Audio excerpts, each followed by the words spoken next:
matter where they reside in the UK. I can assure the Honourable Lady that my officials are working at pace with the Office of the Advocate General and other key UK Government departments to consider the issues around wrongful convictions.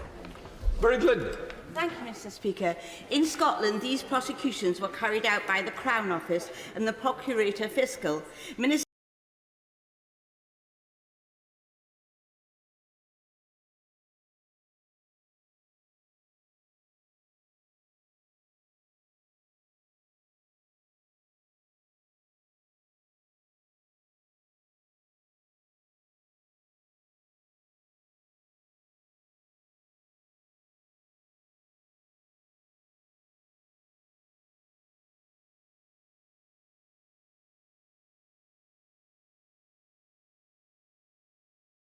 here in England. Now, as the Honourable Lady will know, administration of justice is a devolved matter, but the UK Government is in contact with the Scottish Government to explore the most effective way to exonerate and compensate those innocent people.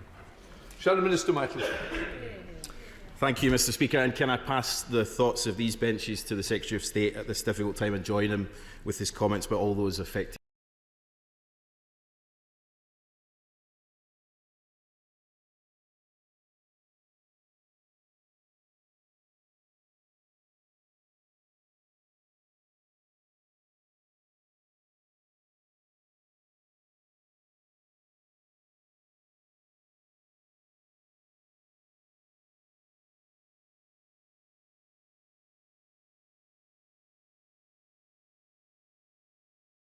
Blanket exonerations. So, can I ask the Minister, what is he doing to ensure that those who were wrongly convicted in Scotland finally get the justice they deserve? Mr. Speaker, officials from the UK Government are working with their counterparts from the various devolved administrations, including the Scottish Government, to fully understand the legislative options that are available across the respective jurisdictions. I'd like to reassure the honourable member that it remains a priority for all concerned to ensure that those sub-postmasters receive justice and the compensation to which they are entitled as quickly as possible, irrespective of where they live in the United Kingdom. Alexander Stafford. Please, sir. Minister. Mr. Speaker, oil and gas is and will remain a vital sector for the UK. The UK Government is committed to supporting this industry. That is why last week I attended the Grangemouth Future Industries Board with other UK and Scottish Government ministers on the transformation of the Grangemouth oil refinery. The introduction of the Offshore Petroleum Licensing Bill demonstrates our ongoing investment in this industry. Alexander Stafford. Thank you very much, sir. My right honourable friend knows that Scotland has the potential to be one of the world's most advanced producers of hydrogen, and oil and gas companies play an important role in this transition. What is his department doing to support oil and gas companies who employ a huge number of people in Scotland and in my own seat of Rother Valley in building their hydrogen production, transmission and use capabilities to ramp up the production of hydrogen so we can get more of this low-carbon energy we so need? Minister. Grateful to my honourable friend for that question. We anticipate that by 2030 the UK's growing hydrogen sector could support more than 12,000 jobs and unlock £11 billion worth in private investment. Our hydrogen production delivery roadmap sets out proposals for annual hydrogen allocation rounds from the year 2025 to 2030, helping to provide certainty for the industry. In December, we announced the results of hydrogen allocation round 1, with Scotland fielding 2 successful projects. Mr. Speaker, it's the renewable sector in Scotland providing the greatest job growth in Scotland's energy sector, with the number of jobs in the renewable sector in Scotland growing by more than 50% in 2021. And the future of Scotland's job security, energy and economy lies with renewables. So when will the UK Government finally match support for the Scottish Government's £500 million Just Transition Fund?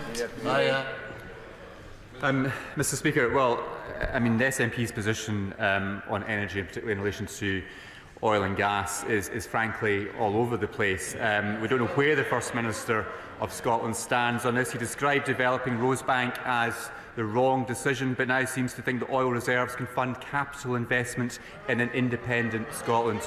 We fully recognise the importance of the energy sector to Scotland. That includes oil and gas, it includes renewables. I will continue to work with all parts of the energy sector to develop that for the Scottish economy. Mr. Mr. Speaker. Mr Speaker, the UK Government's funding for levelling up has now reached more than £2.9 billion. That's £2.9 billion, Mr Speaker, in Scotland. This includes almost £900 million of new funding announced last year. That's the equivalent of £535 per person in Scotland. The total is set to rise with millions of pounds of further investment in 2024. Chris Law. Mr Speaker, the Minister for Levelling Up will meet with me on Friday, but sadly this is not a courtesy that's been extended to the Leader of Dundee City Council, who's repeatedly invited the Minister to a round table in the city to discuss funding critical to projects such as the Eden Project and the Life Sciences Innovation District, amongst others. I've sought to continue the long-term investment regeneration of the city through these projects in the Tay City regional deal, so can the Minister assure me that he will urge his colleague to include in these our discussions on Friday, and his dreadful lack of engagement is from a UK government that's committed to levelling up and not an outgoing government winding down? Mr Speaker, the UK Government is investing more than £60 million in projects in Dundee, and these projects have been identified as key priorities by Dundee City Council and other local partners. Now, he mentions the leader of Dundee City Council. After receiving £20 million for Dundee from UK Levelling Up funds, the SNP leader of Dundee Council recently said, "This is just the UK Government element.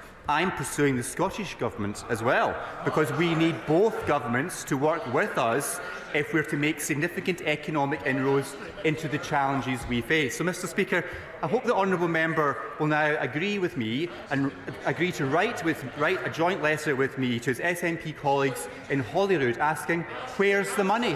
Where's the money? Now we come to SNP spokesperson Tommy Shepherd. Thank you, Mr Speaker. On behalf of myself and my colleagues, I'd ask the Minister to convey our condolences also to the Secretary of State. Mr Speaker, we were given assurances prior to Brexit that the structural funds which provided capital funding for Scotland would be replaced by the specific levelling up and shared prosperity funding after Brexit. Can the Minister say how that funding now from those sources compares with what it was prior to leaving the EU?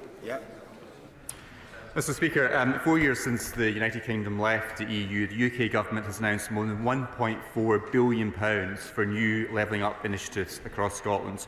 This exceeds the entire 7-year budget for the EU structural and investment funds for Scotland for 2014 to 2020, roughly £780 million of funding. So do not accept the analysis that the honourable member presents. Tommy Shepherd. Well, no, it doesn't actually, Mr Speaker, because this government has a tendency to draw all sources of capital funding into its levelling up myth. I'm talking about the specific levelling up fund and the shared prosperity fund, and they have given Scotland £471 and £212 million respectively, and that is exactly £98 million short of the £780 million that came from the EU structural funds. So when can we have the money, please? Exactly. Mr Speaker, the honourable member is simply not correct. £2.9 billion has been invested by this government into the communities, the length and breadth of Scotland. I know SNP members opposite have fought tooth and nail to stop that investment being delivered to those local communities, but this government, this Conservative government, will continue to invest directly into Scotland. Corinne Smith. Mr Speaker, question 4. Minister. Mr Speaker, funding policies for those studying in Scotland, including nursing students, is a matter for the Scottish Government. The UK Government supports collaboration between our nations to share best practice and provide better healthcare services. We will be open to future discussions with the Scottish Government about this. For that answer. My constituent has been denied additional funding for her nursing degree because she's domiciled in England but studying in Scotland, whereas those studying in England, regardless of where they're domiciled, can access this funding. So what advice can the Minister give me to help my constituent? Mr Speaker, nursing bursaries for those wishing to study in Scotland are a matter for the Scottish Government. Unfortunately, the Scottish Government only provides bursary support for Scottish domiciled nursing students, and only if they're enrolled in a course that leads to a diploma in Scotland. In contrast, the UK Government ensures that the Learning Support Fund is available to all UK students studying at English universities, regardless of where they are domiciled. I'd be very happy, on behalf of the Honourable Lady, to set up a meeting with my colleagues in the Department for Health to see how we might be able to pursue this further. Liz Chapman. Number 5, Mr Speaker. Mr Speaker, and with your permission, I shall answer questions 5 and 12 together. Mr Speaker, the latest official figures speak for themselves. These show sustained increases in both the import and export of goods between Scotland and the EU, with healthy results for services too. Mr Chapman. Well, the Brexit pain continues, with £140 billion wiped off the UK economy, more regulation making it tough for exporters, and relatively to similar-sized countries, Scotland exports are under real pressure. Two themes in their First Minister's industrial strategy were to become an independent nation and to rejoin the EU. All the evidence points that that is the correct course of action, doesn't it? No, it does not, Mr Speaker. Scotland continues to punch above its weight, both in exports and goods and services and foreign direct investment. Mr Speaker, trade is now well above pre-Brexit levels. Thank you, Mr Speaker. According to the government's own figures, new Brexit controls will cost the UK £330 million. Wow. Now, businesses in Glasgow are telling me that they're already suffering from increased costs and red tape when they're importing parts and exporting goods. Can the Minister explain to businesses in my constituency of Glasgow North West how Brexit is good for them? Mr Speaker, the Honourable Lady and the SNP really do have a brass neck speaking about business costs when it comes to their own policy of bringing a hard border at Berwick next to my own constituency. That would risk thousands of jobs and force thousands of companies out of business. It would be the most damaging and reckless economic step. We will work through any short-term issues, but the answer is not the long-term decline as proposed by the SNP. Terry McCarthy. The former Right Honourable Member for Kingswood and Government Net Zero star said that what business... Sorry, 6. Yeah, sorry. Mr Speaker, supporting economic growth in Scotland remains a core priority for the Scotland Office. We are focused on long-term economic growth, generating more jobs and boosting business investment. This is exemplified by investment of up to £372 million in the Scottish Freeport and Investment Zones programme. This is on top of our £1.5 billion worth of investment into growth deals across the whole of Scotland. As I was saying, the former Right Honourable Member for Kingswood and Government Net Zero star said that what businesses and investors need from the government is certainty, clarity, consistency and continuity. Never has this been more true than in Scotland, where there is huge potential for businesses and communities to flourish as a result of the green transition. But they're not getting the certainty, clarity, consistency and continuity that they need from this government, are they? Mr Speaker, I don't accept that analysis. The UK has a world-leading ambition to deploy up to 50 gigawatts of offshore wind by 2030, for example, with up to 5 gigawatts coming from floating offshore wind. Offshore wind provides secure, domestically generated electricity and will play a key role in decarbonising the UK power system by 2035, achieving net zero by 2050. So I do not share the Honourable Lady's analysis of this government's focus in this area. Thank you, Mr Speaker. Does the Minister share my frustration that whilst his department's working to support the Scottish economy, the SNP is hitting it with higher taxes and not supporting vital sectors like hospitality and tourism in the way that's happening in England? Mr Speaker, my honourable friend is absolutely right. Sadly, the SNP's sole focus seems to be independence, referendums and making Scotland the highest tax part of the United Kingdom. I can see this every day of the week in my own constituency as people are finding it increasingly difficult to justify remaining in Scotland when they're paying so much more tax compared to the rest of the UK but getting less good public services. We now go to Shadow Secretary of State Ian Murray. Thank you, Mr Speaker. Can I start by joining the Minister and passing on our condolences to the Secretary of State for the bereavement and his family. Can I also wish everyone a happy Burns Day for tomorrow and thank our wonderful Ayrshire musicians who are in the gallery who treated us to some entertainment last night. Mr Speaker, since this government has been in power, working people have paid on average 10 pence in the pound more in tax. The supposed party of low tax has created the highest tax burden on working people in 70 years and it makes this the biggest tax-raising parliament since records began. In Scotland, the SNP has looked at this tax burden and said, hold my beer, as everyone earning more than 28,000 pays even more tax than they do in England. What impact does the Minister think this historically high tax burden has on the Scottish economy?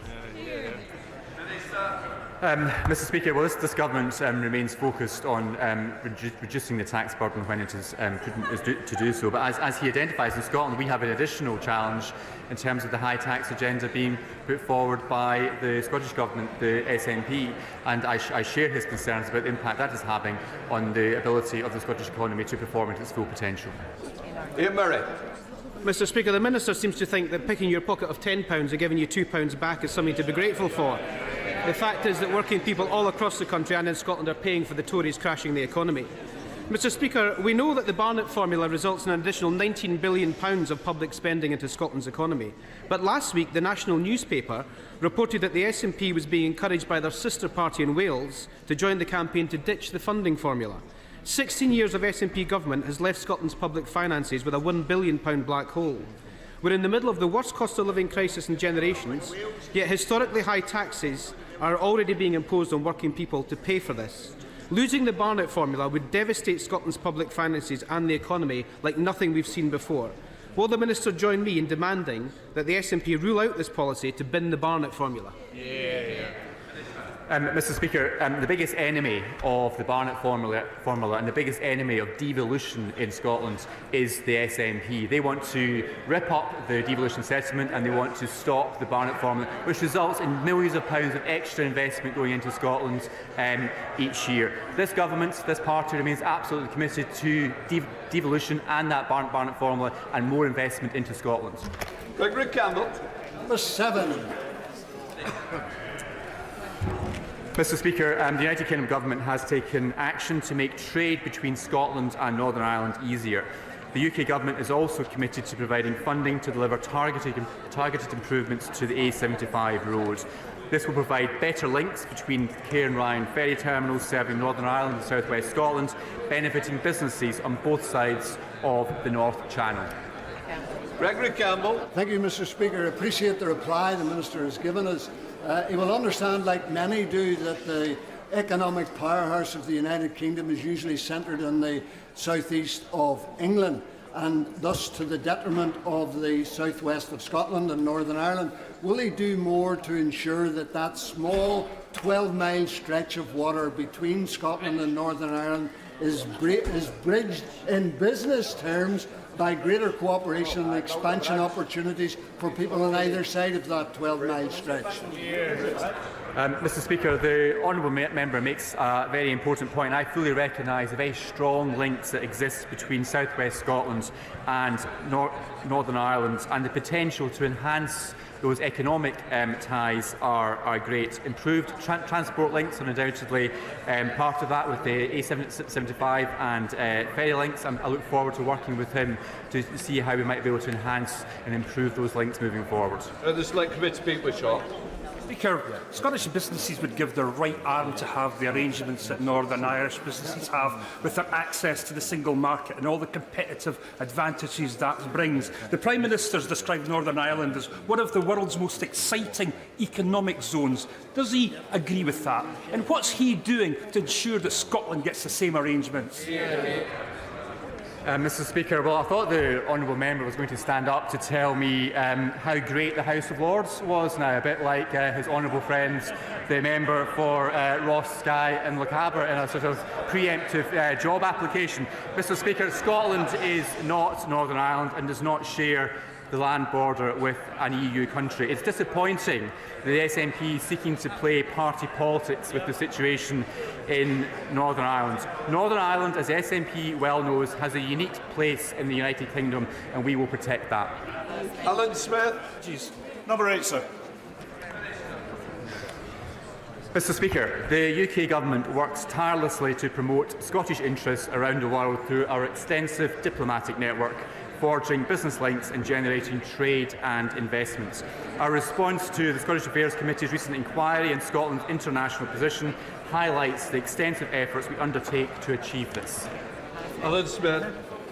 Thank you, Mr. Speaker. I'm afraid I don't share the Minister's Panglossian view of this. Would you share my concern that recently published figures which show that in the years 2019 to 21, Scottish exports to the EU fell from 16.95 billion to 14.97 billion. Whatever the UK government's doing, it's not working. So the Scottish Government has a pressing need to promote ourselves overseas for our economy and our society. Would the Minister not agree that now's the time to increase that overseas promotion, not cut it back on domestic wrangles? Mr. Speaker, given the member's interest in this area, perhaps he could speak with his SNP colleagues in the Scottish Parliament.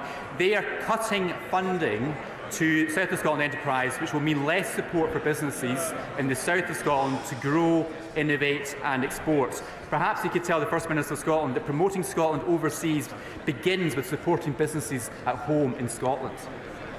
Jamie Stone. Number 9, Mr. Speaker. Mr. Speaker, the UK Government recognises the important job that all NHS workers do, including those in the ambulance service. I see this every day of the week in my own constituency in the Scottish Borders. The UK Government would be open to exploring with the Scottish Government how we can work together and share best practice to reduce ambulance waiting times in all parts of the United Kingdom.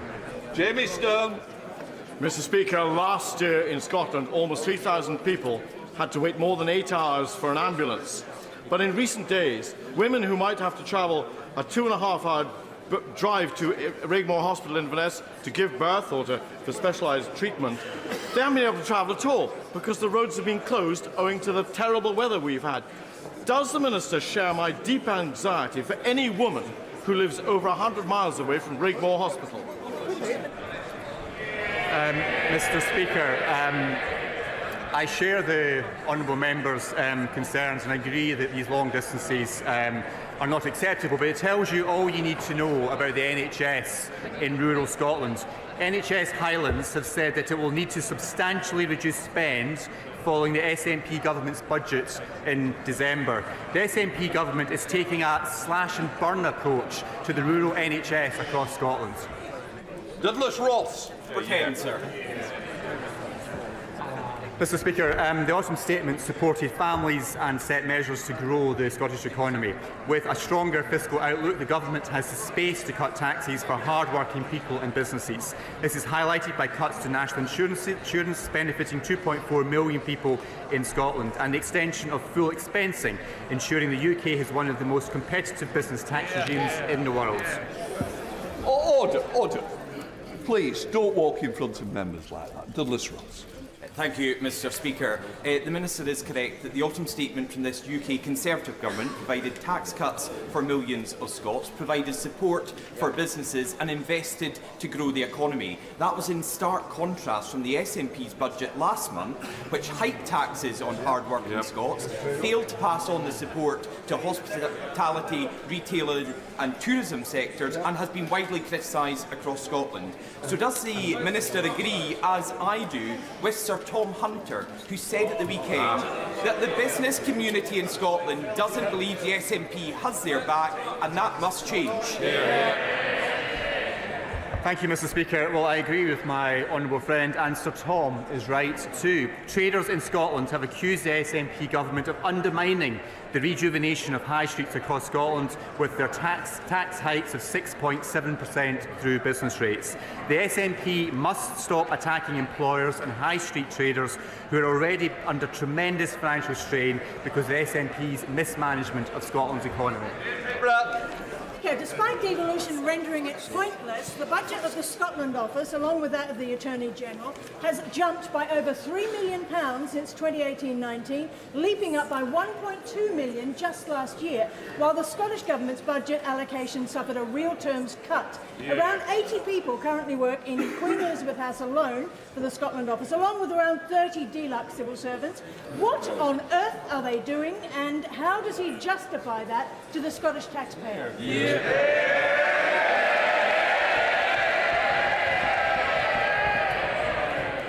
Mr. Speaker, The team at the Scotland office, both in Dover House and in Queen Elizabeth House in Edinburgh, are doing a tremendous job supporting Scotland across the United Kingdom and around the world. I'd be very happy to welcome the Honourable Lady to join me to meet some of them so you can understand more clearly the important work that they do on our behalf across the UK. That completes Scottish questions. We now come to the Prime Minister, but I just want to announce to the House we are joined today by the President of the Chamber of Deputies of Parliament of the Czech Republic. Welcome. We now come to Prime Minister's questions. Richard Thompson. Number one, Mr. Speaker.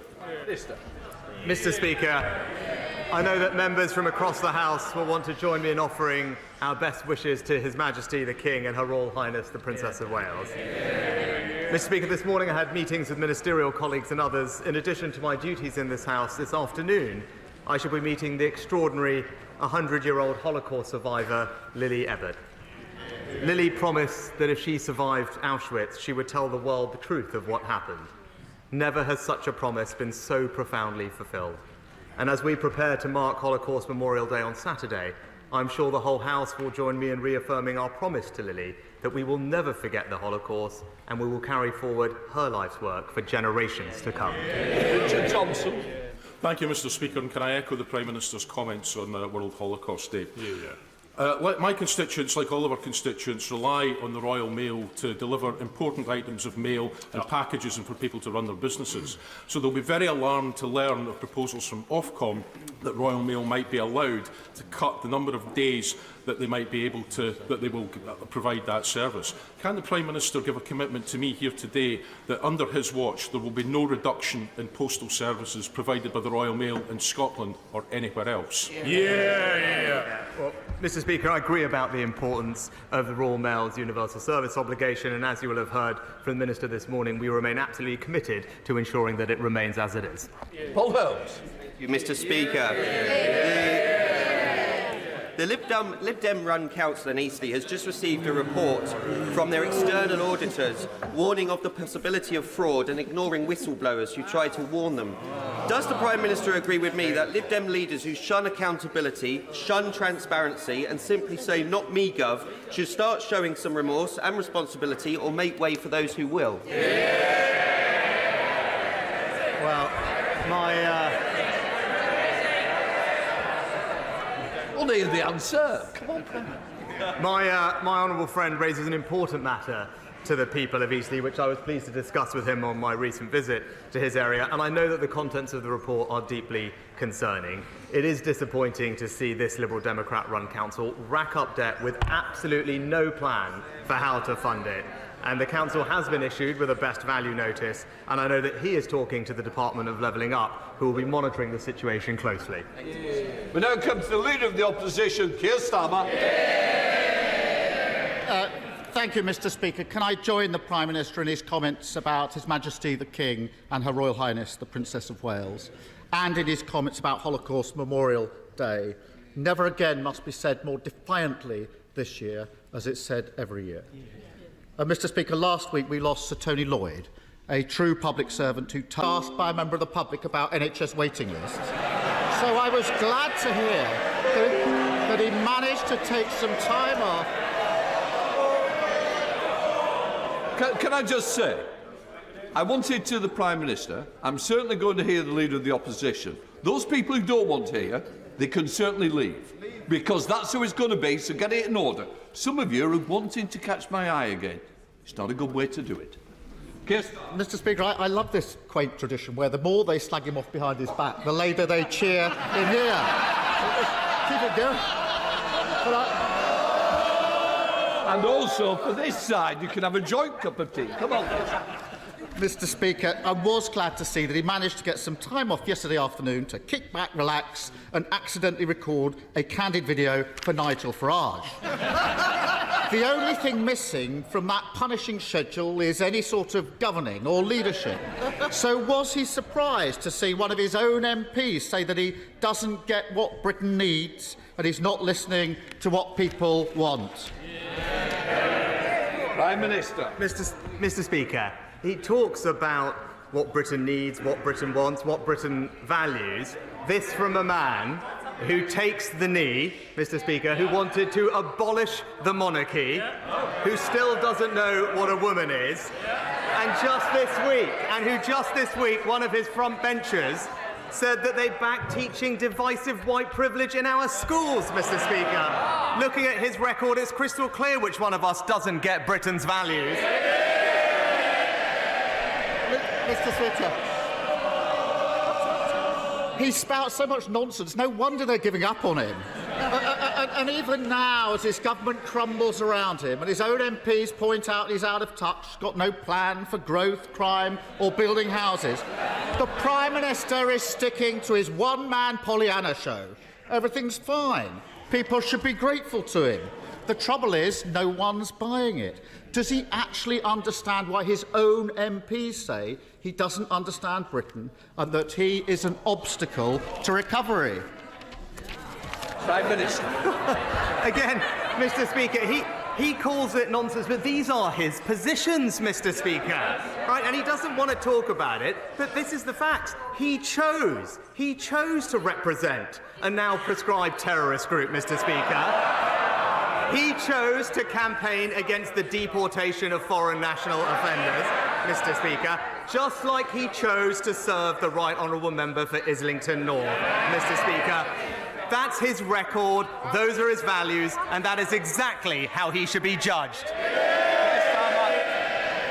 Mr. Speaker, in 2008, I was the Director of Public Prosecution, putting terrorists and murderers in jail. He was making millions betting on the misery of working people during the financial crisis. And we've seen this story time and time again with this lot. Party first, country second, safely ensconced in Westminster, they get down to the real business of fighting each other to death. The country forced to endure their division and chaos, the longest episode of EastEnders ever put to film. Meanwhile, this week we discover that Britain is going to be the only major economy that no longer makes its own steel.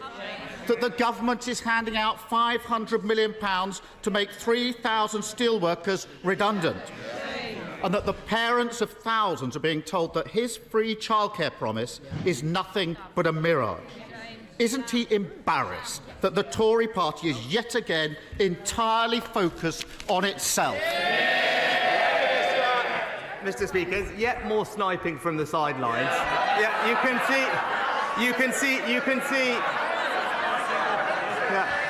can see exactly why Hizbut Tahrir hired him in the first place. But he wants to talk about these things. Even his own party are now realising that he simply doesn't have a plan for this country, Mr. Speaker. The member for Dagenham and Rain has said it's difficult to identify the purpose of his leadership. And long-time celebrity backer Steve Coogan recently said he licks his finger, sticks it in the air, and just sees which way the wind is blowing. Even Labour Party know, Mr. Speaker, he's not a leader, he is a human weather vane. It's not the sidelines, it's behind him that the fire's coming in, Mr. Speaker. And he can try and blame the Labour Party all he wants. The difference is, I've changed my party, he's bullied by his party. And has he found the time in his busy schedule to work out why thousands of parents are being told by their nurseries that they won't get free childcare that he promised them? Prime Minister. Well, Mr. Speaker, let's see what his party is offering the country. Right, so we all know, Mr. Speaker, he doesn't have many ideas for our country. I'm going to hear the Prime Minister. Well, he doesn't have many, but one thing we do know, Mr. Speaker, is that... You don't want to push it, do you? No. Do you know that he's committed to his 2030 decarbonisation promise, Mr. Speaker, which they say will cost £28 billion. But I was reading about it this week. He says he's changed the party. One of his team called it an albatross hanging around their neck. That might have been the Shadow Chancellor, maybe, Mr. Speaker. But he said they're doubling down on it. All this ahead of a crunch meeting, we're told this week, for them to work out how they're going to pay for it. I can save them some time because we all know the answer: higher taxes for the British people. Mr. Speaker, there's only one party that crashed the economy. They're sitting right there, right there.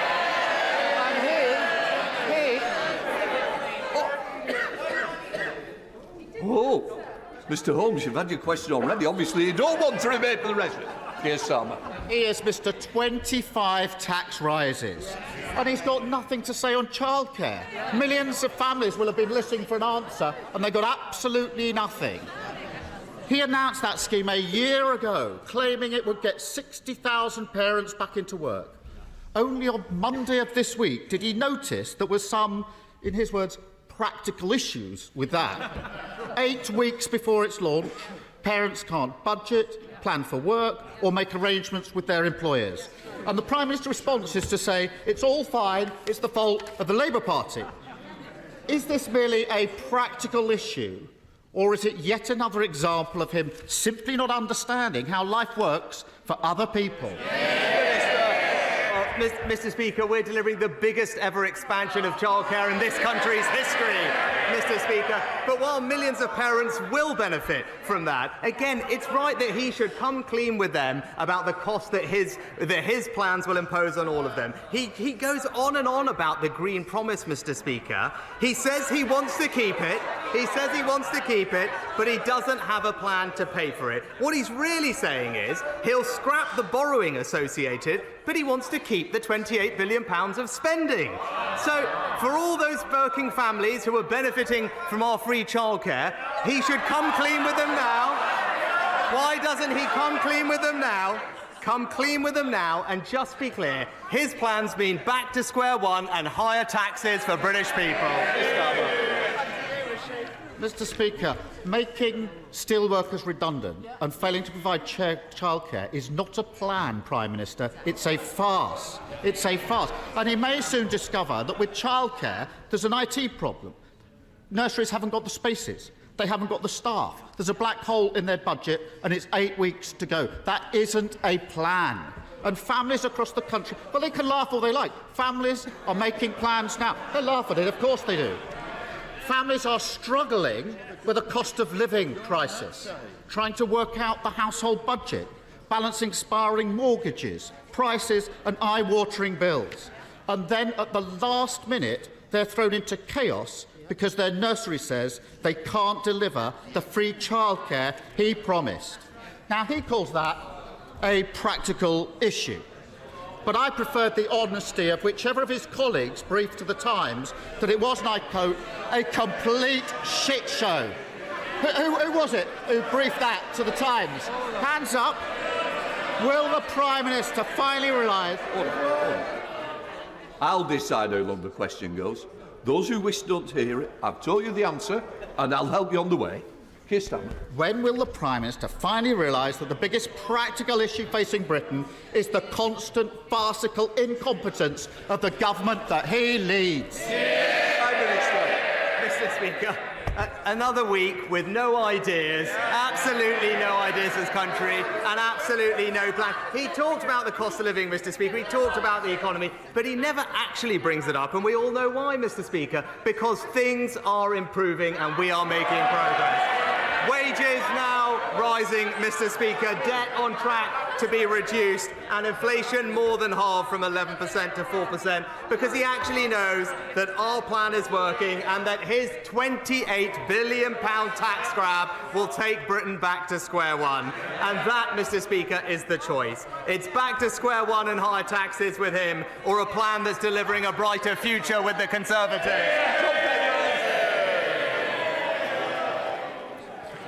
Changing gear, Mr. Speaker.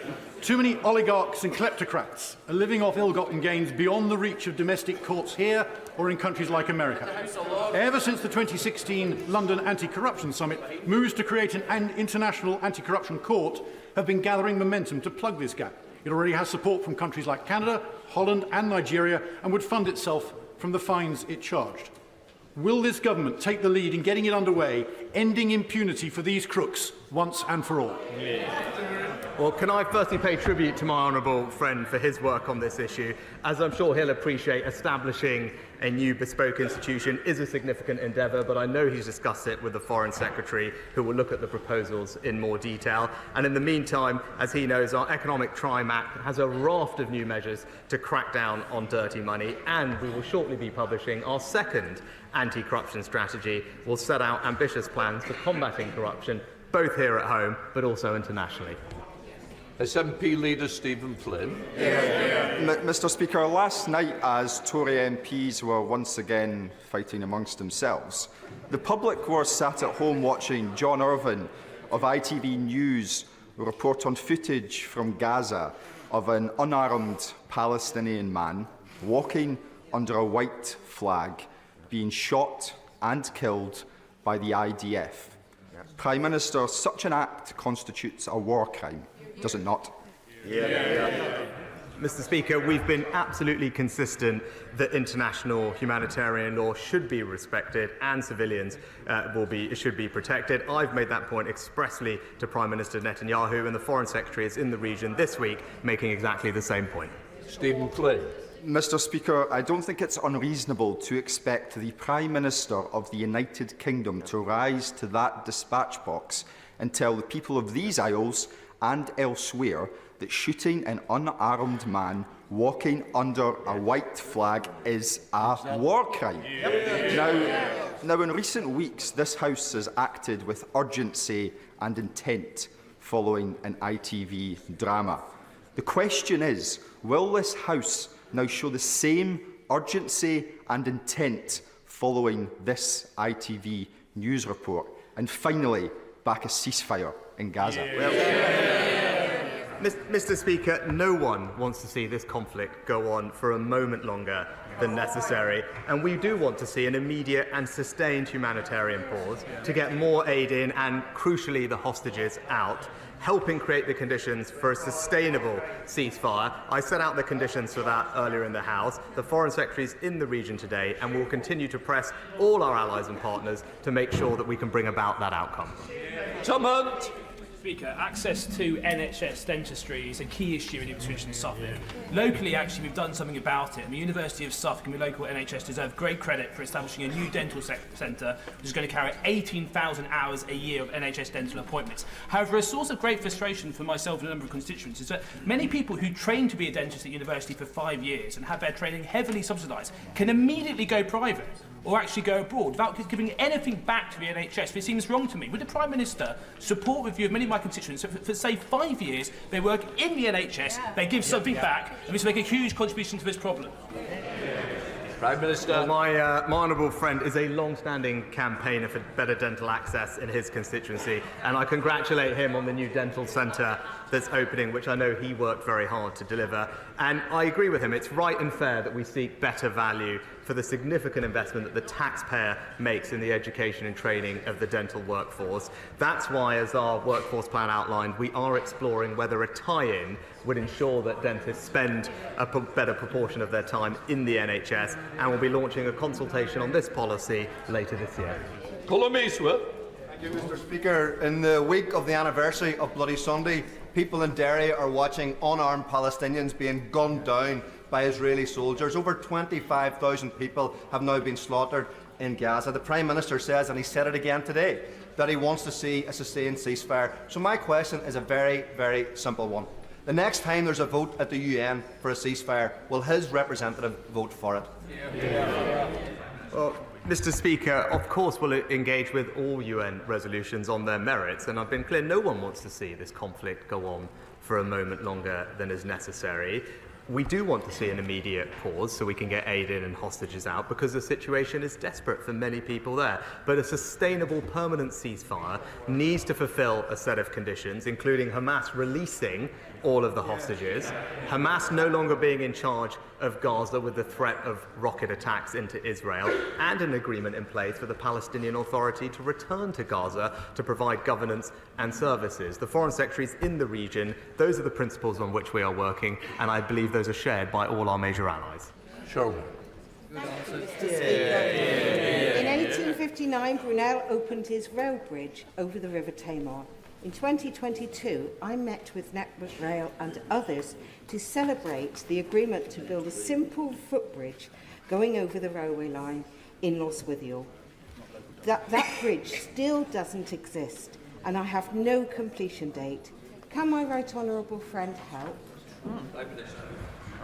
Well, I know that my honourable friend is a long-standing campaigner for the footbridge at Lostwithiel station, and I recognise her concerns and the pressing need for the construction of this footbridge. I'm told that Network Rail is currently working on a funding solution for this, so that it can take forward this important project in the next financial year, and the Rail Minister will keep my honourable friend updated on his progress. Mr. West. Thank you, Mr. Speaker. A report released yesterday by the Joseph Rowntree Foundation found that 1 in 4 people in the North East are living in poverty, with the child poverty rate for every local authority in the region higher than the UK average.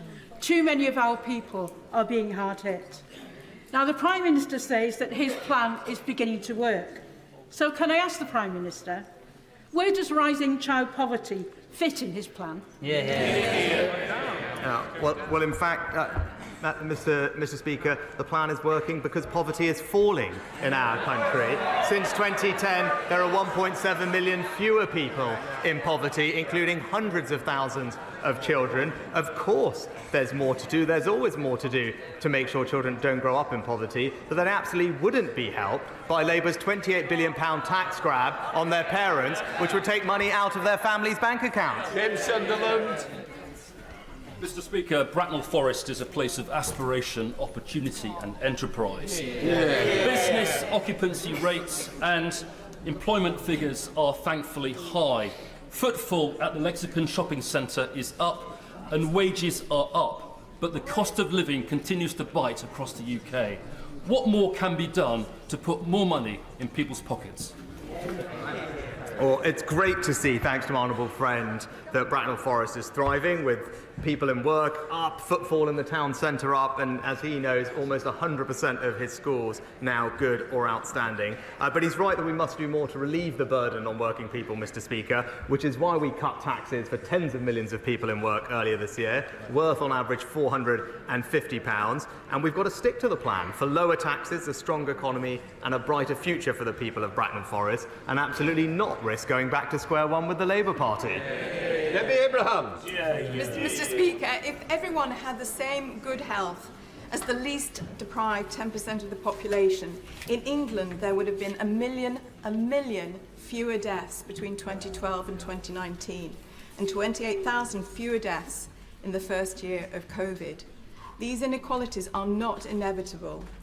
Does the Prime Minister think that cuts in social security to 85,000 low-income households, including people in low-paid work in my constituency, will help to address these health inequalities?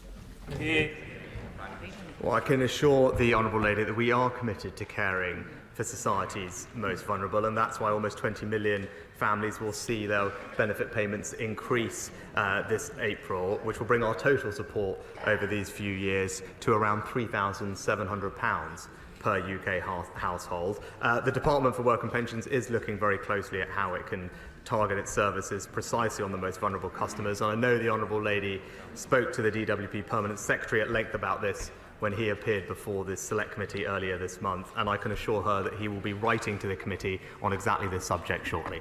Jonathan Lord. The post office scandal has affected so many people, including my constituent, Seema Misra, a sub-postmaster from West Byfleet with an outstanding record of service to her community, who was wrongfully convicted in 2010 of stealing £75,000 and was sentenced to prison on her first son's birthday and whilst pregnant with her second son. Does the Prime Minister agree with me, and more importantly with Seema Misra herself, who is in the gallery today with her husband Devinder, that she is due a full apology from the Post Office, a full apology from Fujitsu, and proper compensation as a matter of urgency? And I know my honourable friend has been a great support to his constituents over all the years and has fought relentlessly for the truth to come out. As I've said, the Horizon scandal is one of the greatest miscarriages of justice in our nation's history. We will introduce, as I said a few weeks ago, primary legislation within weeks to ensure that all convictions that were based on erroneous Horizon evidence are quashed.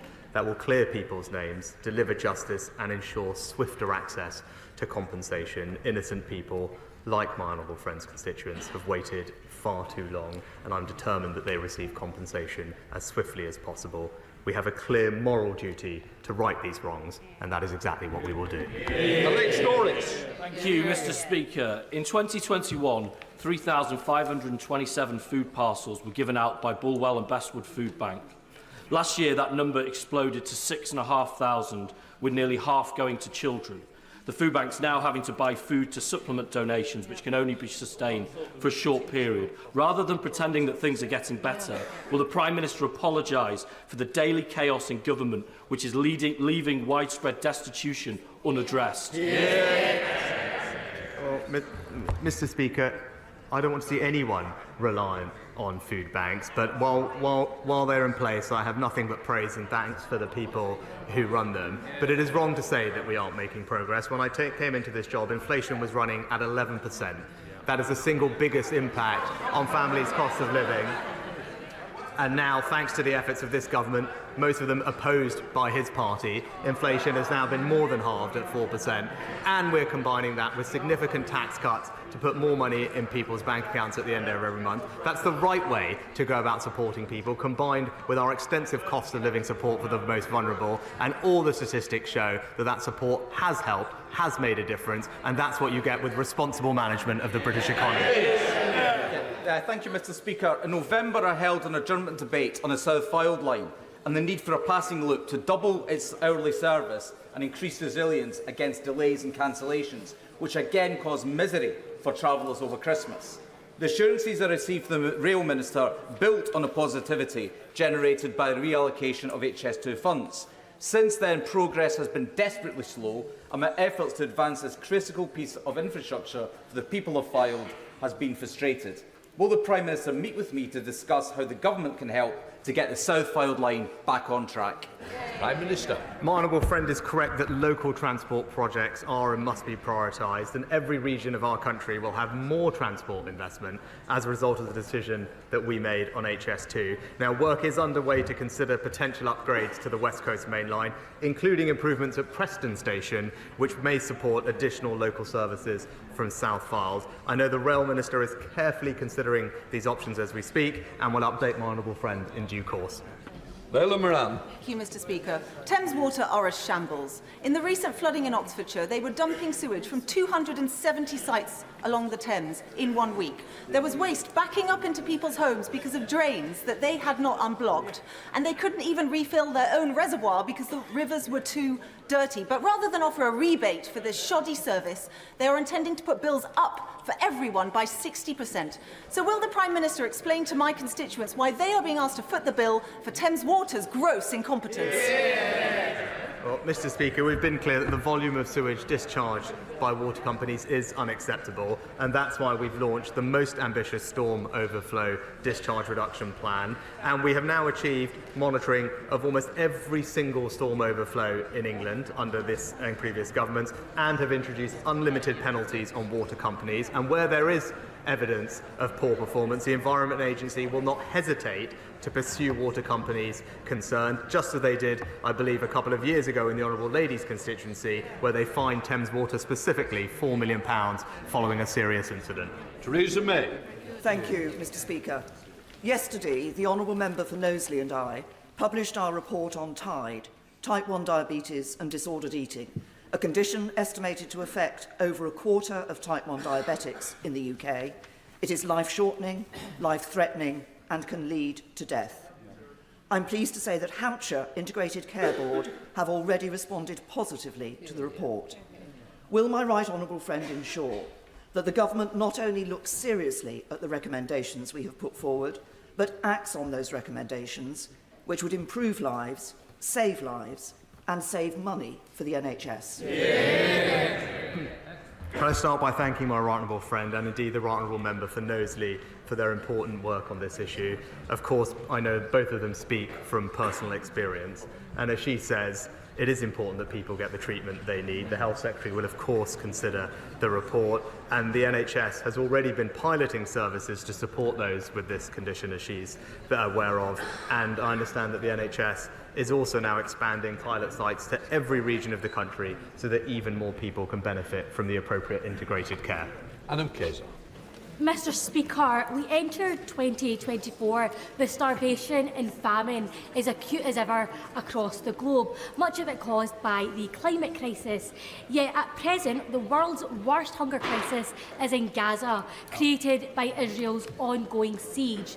The Integrated Food Security Phase classification has found that of 600,000 people facing starvation globally, 95% of them are in Gaza. Mr. Speaker, starvation used as a weapon of war is a war crime. Aye, aye. The Israeli government has the power to end this starvation crisis by ending the siege of Gaza and opening all crossings. Does it not, Prime Minister? Mr. Speaker, I've been absolutely clear that we are incredibly concerned about the devastating impact of the situation in Gaza on citizens. That's why we have tripled our humanitarian aid for this financial year to the region. And, as I said in the statement yesterday, are working with partners such as Jordan and the United States to open up new aid corridors so we can increase the supply of aid getting in to those who desperately need it. Miriam Cates. Thank you, Mr. Speaker. This morning, the press reported the tragic case of a 14-year-old girl who took her own life following horrific social media bullying, including on TikTok and Snapchat. Since 2010, across the English-speaking world, there's been a marked increase in poor teen mental health, teen suicide attempts, and children addicted to pornography. The United Kingdom has a strong tradition of legislating to protect children from serious threats to their safety and welfare. So does my right honourable friend agree with me that it's time to consider banning social media and perhaps even smartphones for under-16s? Well, Mr. Speaker, my honourable friend is absolutely right to highlight the impact of what happens online on our children, and that's why our Online Safety Act tackles both criminal activity online and protects children from harmful or inappropriate content such as bullying or the promotion of self-harm, accessing pornography and also exposure to eating disorders. Ofcom are now rightly developing and consulting on the guidance and the codes of practices for how those platforms will meet their duties, and if they don't clean up their act, then Ofcom will be able to impose fines of up to 10% of global turnover on the social media firms. Mr. Speaker, recently released documents reveal that the Foreign Office had serious concerns about Israel's compliance with international humanitarian law and its ongoing assault on Gaza. This assessment was hidden from Parliament, whilst the Prime Minister boldly stated his confidence in Israel's respect for international law. Since then, the scale of Israel's war crimes in Gaza have been revealed to the world thanks to South Africa's case to the ICJ. Therefore, is it now not the time for the Prime Minister to admit that he has the blood of thousands of innocent people on his hands, and for him to commit to demanding an immediate ceasefire and an ending of UK's arms trade with Israel? Mr. Speaker, that's the face of the changed Labour Party.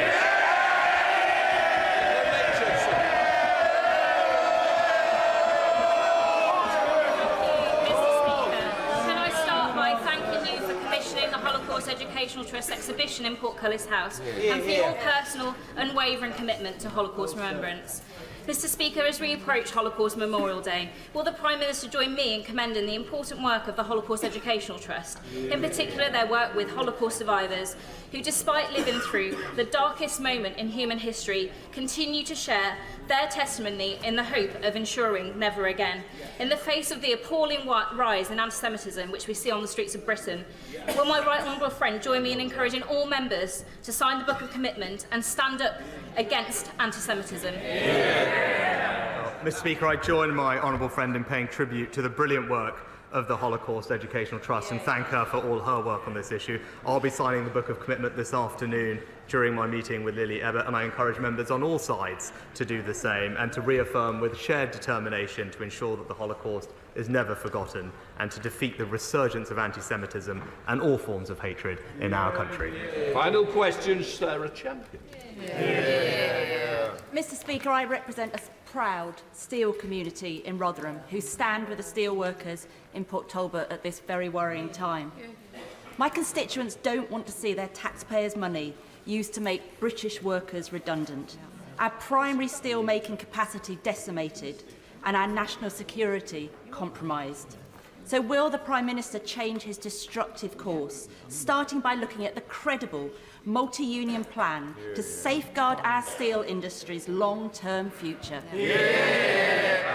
Mr. Speaker, I know this is an anxious time for steel workers in South Wales, but we are committed to working with the steel sector to secure a positive and sustainable future. The Honourable Lady will know that during the pandemic we provided support to Celsa, a steel company in South Wales, to safeguard jobs and ensure the sustainability of that plant. And what was proposed to happen in South Wales was the loss of 8,000 direct jobs, thousands more across the supply chain, and the complete closure of the plant. Because of the government's investment and support and partnership with Tata, we have safeguarded 5,000 direct jobs, thousands more in the supply chain, and ensured the long-term sustainability of that steel plant so it has a brighter future. Obviously, this is difficult, but it's entirely churlish of her not to recognise the largest support package. It is one of the largest support packages that any government has provided any company, and in the process safeguarded thousands of jobs. That completes Prime Minister's questions. Please let the chamber clear.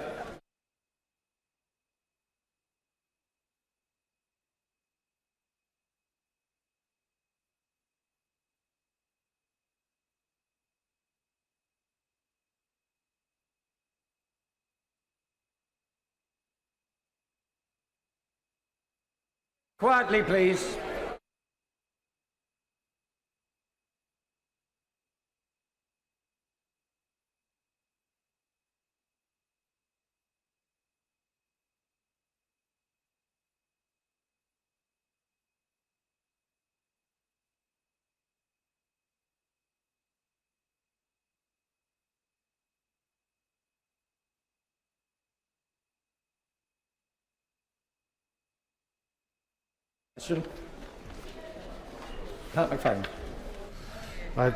Thank you, Mr. Deputy Speaker. To ask the Minister if he'll make a statement on resilience in light of recent extreme weather events, including Storm Isha and Storm Jocelyn. Minister. Thank you, sir. First, I would like to say how sorry the government was to hear that 4 people sadly lost their life due to Storm Isha. 2 in this country and 2 in Ireland, and I'd like to extend my sympathy to their family and friends. And at the same time, praise our emergency and utility workers who have worked so hard in some very difficult conditions in order to help the public. Forecasters at the Met Office raised a rare whole-country weather warning for the wind over the weekend in preparation for Storm Isha. The warning encompassed even rarer amber and red warnings for wind in the areas forecast to experience the worst of the storm. Indeed, wind gusts reached a peak of 99 miles per hour in Northumberland and 124 miles an hour across the Cairngorms. Although the storm had the potential to be extremely destructive, the vast majority of the transport and power infrastructure stood up well and recovered quickly. And that's a credit to the resilience of our critical infrastructure and the response capabilities of our operational partners on the ground. Storm Isha was closely followed by Storm Jocelyn, which reached a peak of 97 miles an hour, which I'm informed was the 10th named storm to impact our country this season. Again, the impacts from Jocelyn in England were less than feared, though operational partners were working around the clock to clear any disruption on our transport and power networks. The forecasting capabilities of our experts in the Met Office and the accuracy and speed at which they can warn and inform the public of incoming severe weather events does, in no doubt, save lives and protect our homes and businesses. My officials and those across government, working hard last week and over the weekend to coordinate the extensive preparation and mitigation measures being taken across the government.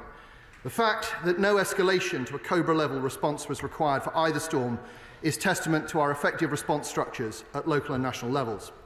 I'm very grateful for the response from colleagues in the devolved administrations and also local resilience forums around the country. Our local authority and agency partners kept public services running and reacted to any local issues that emerged. So we are adapting to weather events not previously experienced in our country, and events such as these come with increasing frequency and severity. The UK is driving forward cross-government action to respond to climate risks and their impacts on our economy and way of life. Our third National Adaptation Programme, published in July last year, sets out an ambitious 5-year programme of work driven by 3 themes: action, information and coordination. We are ensuring a more integrated approach to climate adaptation over the next 5 years through stronger governance, engagement and coordinated policy making. As part of this, we've established the right governance structures not only to monitor progress, but to tackle strategic cross-cutting challenges which will drive the UK's resilience to climate change. This is all in line with the government's broader strategy as set out in the resilience framework, which committed us to strengthening the links between our understanding of the risks that the UK faces and the action we take to prevent those risks from materialising. We must continue to drive forward these initiatives that help us curb the impacts of climate change and at the same time build systems that help us withstand extreme events as they arise. Shadow Minister Pat McFadden. Thank you, Mr Deputy Speaker, and I'd like to thank the Minister for his response. Recent days have seen the UK battered by 2 severe storms, first Storm Isha and then Storm Jocelyn. This is the 10th named storm of the winter. And Liz Bentley, the Chief Executive of the Royal Meteorological Society, has said that these storms are some of the worst in the last 10 years. Our constituents around the country have been hit by widespread damage, flooding, power outages, cancellation of flights, ferries and trains. And in the most tragic circumstances, a reported 4 people have lost their lives. I want to pay tribute to the emergency service workers, electrical engineers and other response teams who've been working to help people restore power and get transport moving, often at risk to themselves in very severe conditions. We owe them all a debt of thanks. Now, of course, ministers can't control the weather. Indeed, the ex-ministers on the benches opposite can't even control themselves. But the greater regularity and severity of extreme weather demands a response from government. So let me ask the Minister, in terms of resilience, given the frequency of extreme weather events, why doesn't the government have a standing flood resilience task force as part of the COBRA system with a specific responsibility to build up long-term protection? Local resilience forums have been neglected since the passing of the Civil Contingencies Act under the Labour government. What more can ministers do to revive them and make sure they're properly supported? And last week, the Public Accounts Committee said that the flood protection budget put in place has been underused since it was announced and is now expected to cover 40% fewer properties than was first claimed. This leaves over 200,000 homes vulnerable to flooding. What is the government's plan for them? Jocelyn may be the latest storm, but it won't be the last. And the very least that the public has a right to expect is that the government understands this and is focused on the job and not whatever is the latest episode in the Tory psychodrama that has distracted governance of the country for far too long. For his warm words about our emergency services and utility workers. And on his specific point about flooding, he'll have heard DEFRA, who are responsible for this, comment earlier in the week that flooding resilience in England is a priority for DEFRA as part of a whole society approach to resilience outlined in the UK Government Resilience Framework. For example, the government is investing a record £5.2 billion in the Flood and Coastal Erosion Risk Management Capital Programme. Since 2021, over £1.5 billion has so far been invested in flood defence projects across England, with over 67,000 properties better protected. Now, of course, Response to flooding is just one part of our resilience work that is coordinated by Cabinet Office, and mercifully in the storms that we've just had, very, very few families were flooded out of their homes, but we're absolutely cognizant of the need to prepare. I mean, he will have seen, I hope, the NAO report published late last year, noting positively that since 2021, government has strengthened the arrangements to manage national risks, that it's taken steps to address extreme weather risks as whole system risks, and I'll return to that point in a moment, and that it's acquired good forecasting data for droughts, heat waves and storms. Now, what we've seen over the past few years is a noticeable improvement in storm preparedness and response. And if we remember Storm Arwen a few years ago, after 3 days, there were still about 40,000 people without power. Now, these storms that we've just had, which are very powerful, about 400,000 people lost 400,000 people lost power to their homes, but 99% of them had power restored within 24 hours. And that is as a result of the planning and preparedness that this government has put in place. And that's because we've learned the lessons. We now have improved public warnings, we have hardened infrastructure, and crucially, we forward deploy repair experts. So when we see storms forming over the Atlantic, we signal to local partners in utilities, partners in the emergency services, and they go out and get ready on the ground. And that can be everything from clearing storm drains to being ready to repair infrastructure that might be vulnerable. We have better public information. Public is much more connected with the activity of storms. Naming storms may seem like a superficial change, but actually we know that it has improved public awareness of what's going on. We have better travel advice, much clearer, DFT doing great work through our operators. But also, Mr. Chair, we have superior forecasting. The government has invested a great deal in compute capacity and forecasting capacity that enables us to see where storms are coming. So this better coordination and better deployment of resources from the centre is meaning that we are working better with partners on the ground and getting better response when these extreme events take place. John. Can I thank the Minister for his statement and take this opportunity to thank his officials in the Cabinet Office that do so much that is often unseen. But for those perhaps have a little bit more of a public profile, would he join me in thanking the Environment Agency, emergency response teams for the West Midlands, the Shropshire Fire and Rescue teams that have done such a great job, and indeed Severn Trent Water and all the officials in Shropshire Council and Telford and Wrekin Council. He mentions national infrastructure. Does he agree with me that highways can fall under that? And would he call upon Highways England to do more to ensure that the M54, an important road in Shropshire and connecting Wales and England, has less flooding in the future, and they put more mitigation and investment into doing that? I absolutely join him in his words of praise for those who've been working in the West Midlands, and I'm sure that my colleagues in DFT have heard what he said about the critical roads in his constituency. Kirsty Blackwood. Thank you very much, Chair. I do think it's a little bit cheeky for the government to take entire responsibility for the improvements, given the improvements that I know the SSE have put in place, for example. They have done a huge amount of work and deserve credit for that work, not just the changes to forecasting, for example.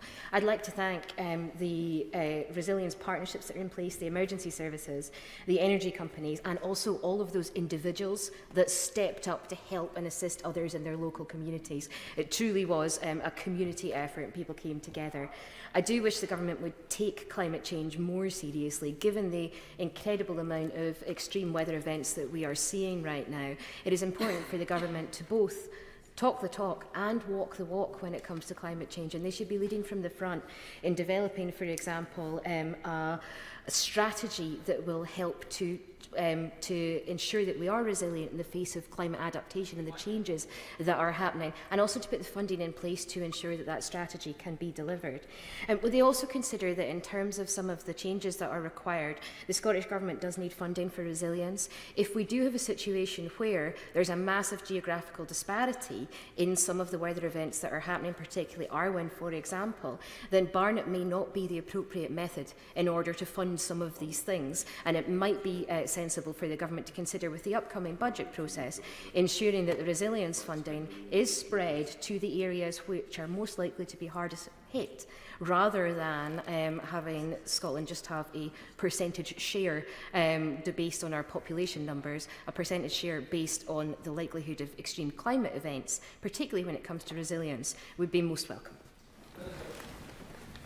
Well, it's a classic question from the SNP, isn't it? It didn't listen to what I previously said, and it asked for more money. And I have to say that the central government's absolutely not taking all of the credit for everything that's happened. Yeah, as she'll have heard me say just now, it's our partnership with people who work in emergency services, local government, utilities companies, and so on that have made these changes possible.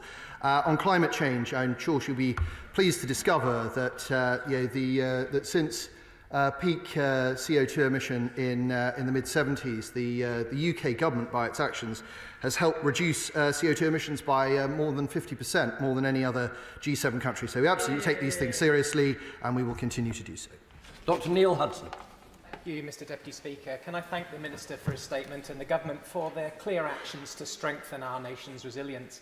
As these extreme storms again unleash damage right across the UK, will my honourable friend join me in sending our thoughts to the people affected, homes, businesses, farms, and in paying tribute to the Environment Agency staff, emergency services, local authorities, electricity companies and volunteer groups like the Appleby Emergency Response Group in my constituency, who do so much to help people and communities through the trauma and aftermath of storms and severe floods.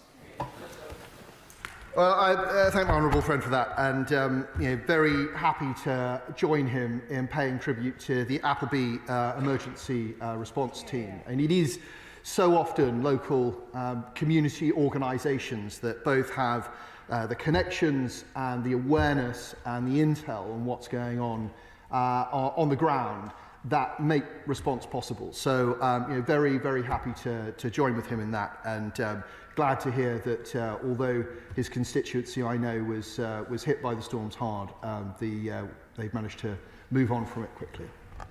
Karen Smith. Speaker. My friend from the front bench from Wolverhampton South East asked the Minister about why the government had neglected local resilience forums and the Civil Contingencies Act legislation, most notably in COVID when that was bypassed.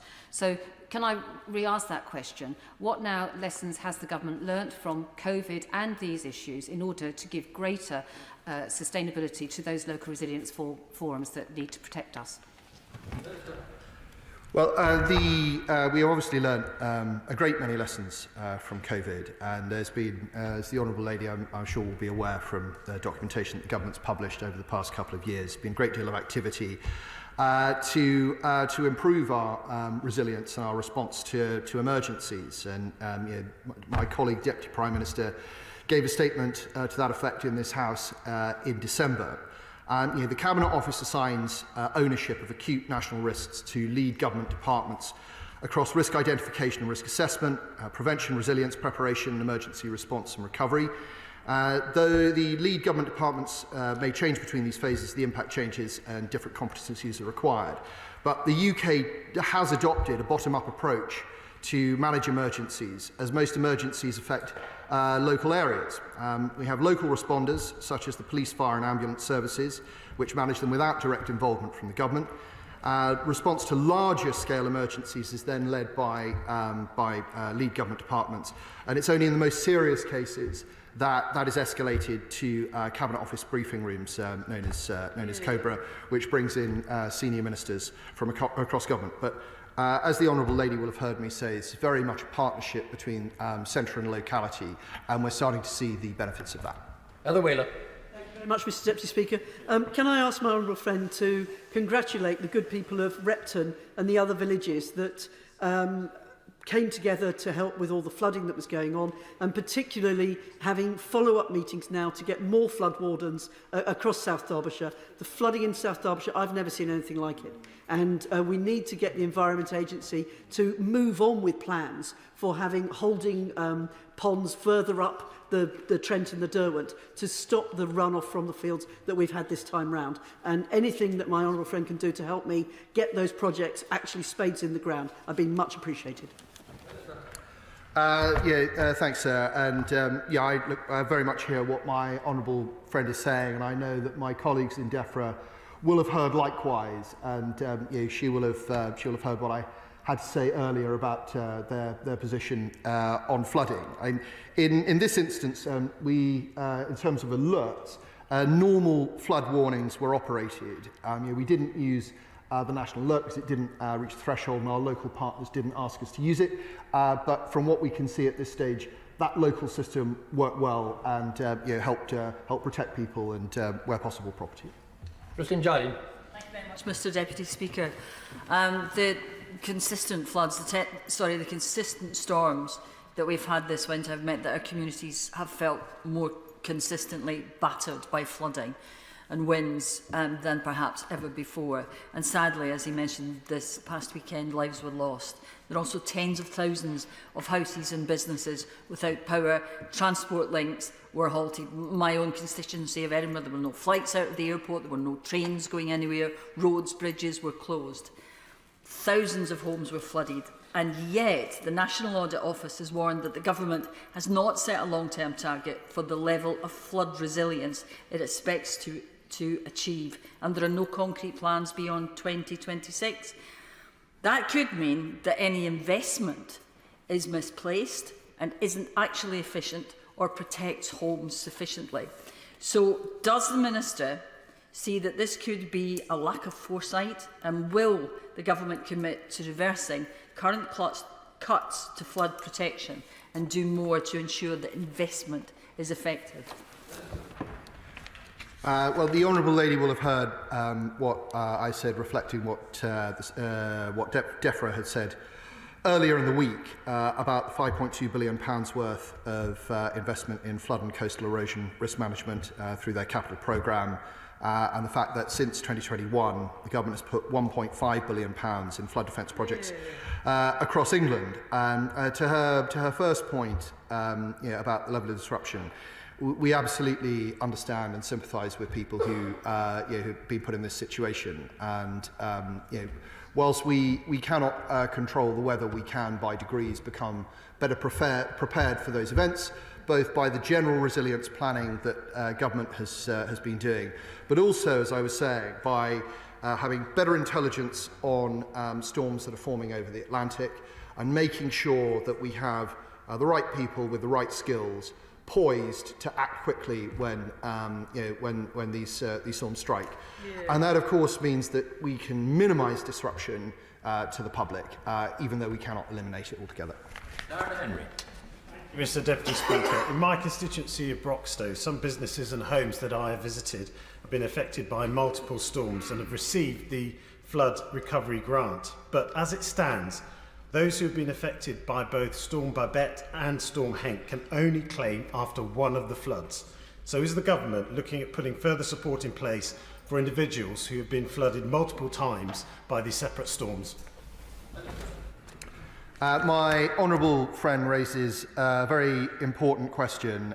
We know how awful it can be for families to be flooded out of their homes. The damage to property and effects, and sometimes to items with sentimental value. And it's very important that we have processes and procedures in place to make sure that we can help people out in those circumstances. On his specific point, I will make sure that he gets a response from colleagues in DEFRA. Jamie Stone. Thank you, Mr Deputy Speaker. During Scottish Questions, I spoke of how Caithness and North Sutherland was completely cut off. All the roads in and out were blocked during the storms. So a pregnant mum couldn't even begin to start on her journey when a contraction started, the 100-mile journey to Raigmore in Inverness to give birth. Now, people speak of the helicopter ambulance. There's one based in Inverness, but if that has to go to an emergency in Loch Harbour on the other side of Scotland, then what does the pregnant mum do? To be quite honest, we're faced with a mum dying, a child dying. So when the Minister meets with the Scottish Government, would he please point out the utter folly of centralising these services in Inverness when we've got a perfectly good workable hospital in Wick which should be upgraded and put into full use? Well, I'm very happy to communicate that message strongly to the devolved administration, and I'm I've visited Caithness and I've seen its remote beauty, but yes, one can only imagine what it would be like to be a young woman, giving birth and cut off from major services. So I feel that his plea for the upgrade at Wick is very important. Dr. Ben Spencer. Mr Deputy Speaker, and I thank my honourable friend for his statement. 2 weeks ago, Runnymede and Weybridge was flooded as a result of Storm Henk. And when flooding happens locally, my constituents have to navigate a whole host of different organisations with responsibilities, including Surrey Fire and Rescue, Surrey County Council, Runnymede Borough Council, Elbridge Borough Council, Thames Water, Affinity Water, the Environment Agency, and Surrey Highways. And as part of my campaign to improve flood response and preparedness and protection from flooding, I've been calling for a local flood control centre to be a single coordinated access point for accessible support and advice and for clear and consistent communication. Would he meet with me to discuss it? I'm glad to hear that my honourable friend has such a worthy campaign to support his constituents, and I'll make sure that his request for a meeting goes to the most appropriate minister who may be able to advise him on how possible it is. Seema Malhotra.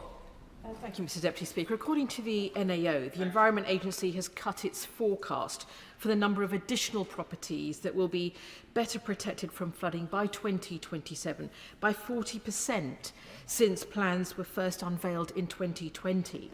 In Feltham and Heston, also, the level of water in our streets in storms unable to drain away is getting noticeably higher and higher.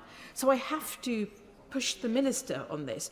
Could he explain how he is confident that his plans are going to be sufficient to keep homes and businesses safe in the future from flood-related damage, and that this is the case across the country, because this is a huge and growing concern? Minister. Well, I thank the honourable lady for her question, and she'll have heard me say a moment ago that the NAO was pleased that the government was taking steps to address extreme weather as part of a whole system approach, and that whole system approach can have real advantages when floods are coming. For example, to be able to send out emergency workers, appropriately trained emergency workers, to clear storm drains and make sure that anything that might make the floods worse are cleared out of the way. She'll also have heard me say that DEFRA has committed a great deal of money to improving flood defences over the past 3 or 4 years, and that we have tens of thousands of homes better protected as a result. We're absolutely not complacent, and we're always looking at ways in which we can improve that. Kit Malthouse. Thank you, sir. Can I welcome the Minister's statement and also the excellent work by the team at the Cabinet Office, who I know work extremely hard on these problems. As he will know, my constituency is home to some of our most precious chalk streams and winterbournes, and I'm sure he's aware that levels in the Bourne Valley and to the west of Andover in villages there are extremely, perilously even, high. This is particularly important because he will understand the ecological importance of these rivers and the risk of dilution, if you like, or overwhelming of the sewage system and leaking into the chalk streams. The Environment Agency and Southern Water are doing great work. There's a huge pumping operation underway to avoid that calamity. However, further significant rainfall may overwhelm the entire system. So when the Minister comes to the post-match analysis, once the weather calms down, will he give consideration to putting special priority on identifying work that is required in those areas that are of particular ecological sensitivity? There has been significant work up and down my constituency over the last 10 years by the Flood Resilience Group, by the Southern Water and the EA, and indeed riparian owners, but more could still be done, and it needs a certain amount of concentration. Well, I thank my right honourable friend for his observations. I know as a former resident of 70 Whitehall, he understands these problems in great depth. And I also know that the chalk streams of Hampshire have no finer defender than his right honourable self. But the point he makes is a serious one about ecological sensitivity. And it's quite right that we pay attention not only to the immediate threats to life or to property, but also to our natural environment, because, as we know, if we don't do that, the damage can be irreparable and long-lasting. Leila Moran. Speaker, there was barely a part of Oxford West and Abingdon that wasn't affected by floods recently, but Abingdon remains unprotected. In 2007, we were promised a plan, and that plan was cut because of a lack of resources for the EA. But it's not just the River Thames, it's also the runoff from the new developments coming off the huge numbers of houses that have been built.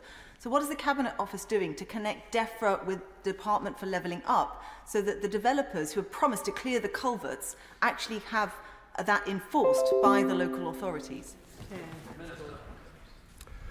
Thank the honourable lady for her question. And as she will have heard me say earlier, the Cabinet Office has a coordinating role which brings together lead government departments and local responders, and so it would be under that guise that different government departments would meet and discuss issues of the sort that she describes.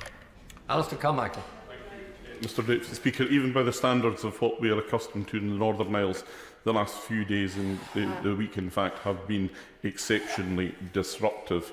So can I associate myself with those who have already expressed their gratitude to the road staff, the electricity engineers and others who have gone about their job, and also those who are doing it even if it's not part of their job, the responsive farmers who just get a bucket on the front of the tractor and get on with the clearing of the snow has been quite phenomenal. But is this not a moment to pause and reflect that some of the changes that are proposed in other parts of government could in fact weaken our resilience? The switch off of the copper wire network for telephones, the idea of increasing the response time for the search and rescue helicopter provided by the Coast Guard from 15 to 60 minutes. These are all things which will leave us in a worse position in the future if they are allowed to happen. Can the Cabinet Office do something to make sure they don't?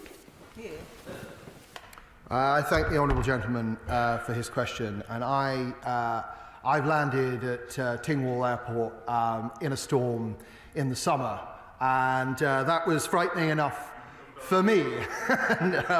So one can only imagine what it felt like in the Shetlands over the past week or so. So my sympathies with his constituents. To his point about general resilience, the government, as I say, is trying to take a whole system approach to really understand exactly how we can work with those who are responsible as emergency responders, but also responsible for our national infrastructure. And as I say, I know that we are making progress, but there are obviously always areas in which we can do more work. Wendy Chamberlain. Mr Deputy Speaker, as both the Minister and the Shadow Minister pointed out, this is the latest in a series of storms that we faced. And back in October, St Andrews Harbour was significantly damaged as a result of the sea surges following Storm Babette. Now, it's run by a trust that dates from James VI of Scotland's granting of the land to the people of the town. But as a result of the community ownership fund that the government has run, and other funds generally, more and more of our assets are being owned and run by local communities who, when faced with this kind of disaster, have no source of funding in order to be able to access support. So does the government agree that they should be looking at ensuring that there is funding in place? Because for St Andrews Harbour, it's a working harbour, it's facing £3 million of costs, and without those repairs being made, there's the risk to other parts of the town being affected in future.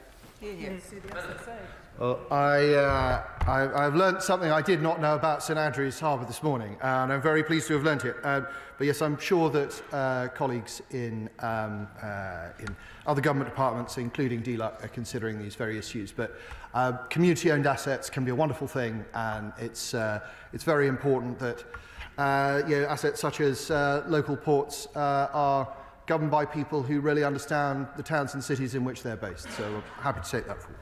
Jim Shannon. Mr Deputy Speaker, can I thank the Minister very much for his responses, positive answers to the questions that were put forward. Farmers tell me in my constituency they can never ever recall floods and rain quite like it. And they tell me it's been of biblical proportions. So I'm very conscious of the fact of that volume of rain. Hearing as I do from a coastal constituency of Strangford, storms hit with a fury possibly not fully grasped. The coastline defences around Strangford Lough and within my constituency have been subjected to a level of onslaught never before seen. Can the Minister confirm the interventions and the discussions with the Department of Storming, ever mindful, Minister, that in the past this place, Westminster, gave substantial help financially to the Department at Stormont to address coastal erosion?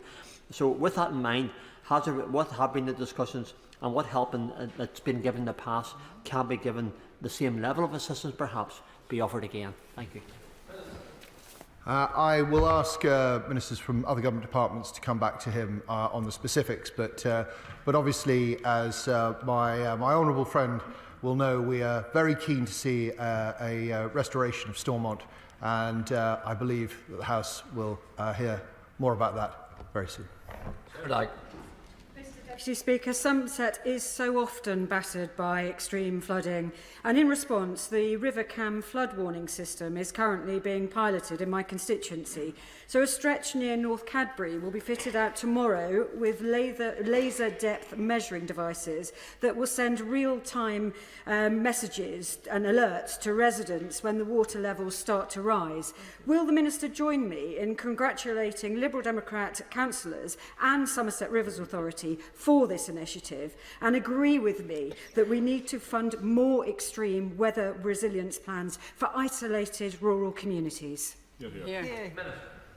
I'm delighted to hear about this initiative in Cadbury. I have very fond memories as a schoolboy of walking around the hill fort there, and I'm well aware of the historic threats that Somerset has faced to flooding, and I'm glad that in recent instances, local government and central government have been able to work together for the benefit of people who live in the area. That concludes the urgent question.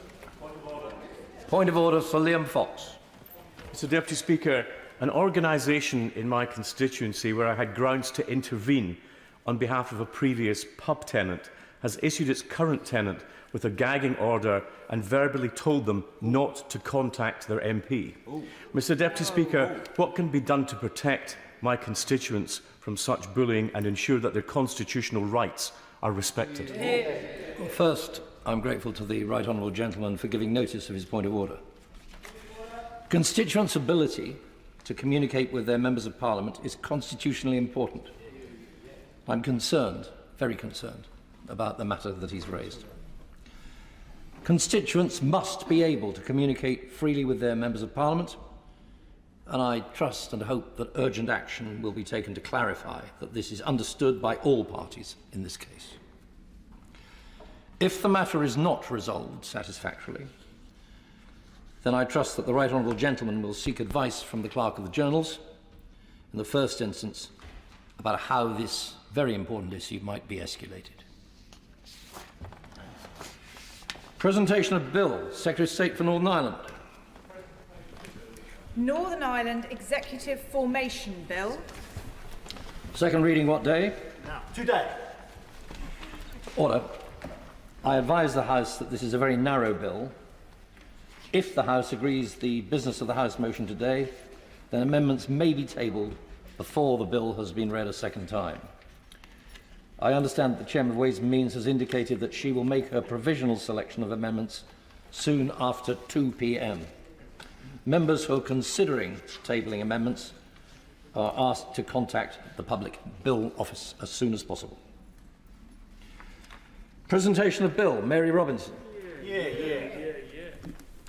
Whistleblowing Bill. Second reading what day?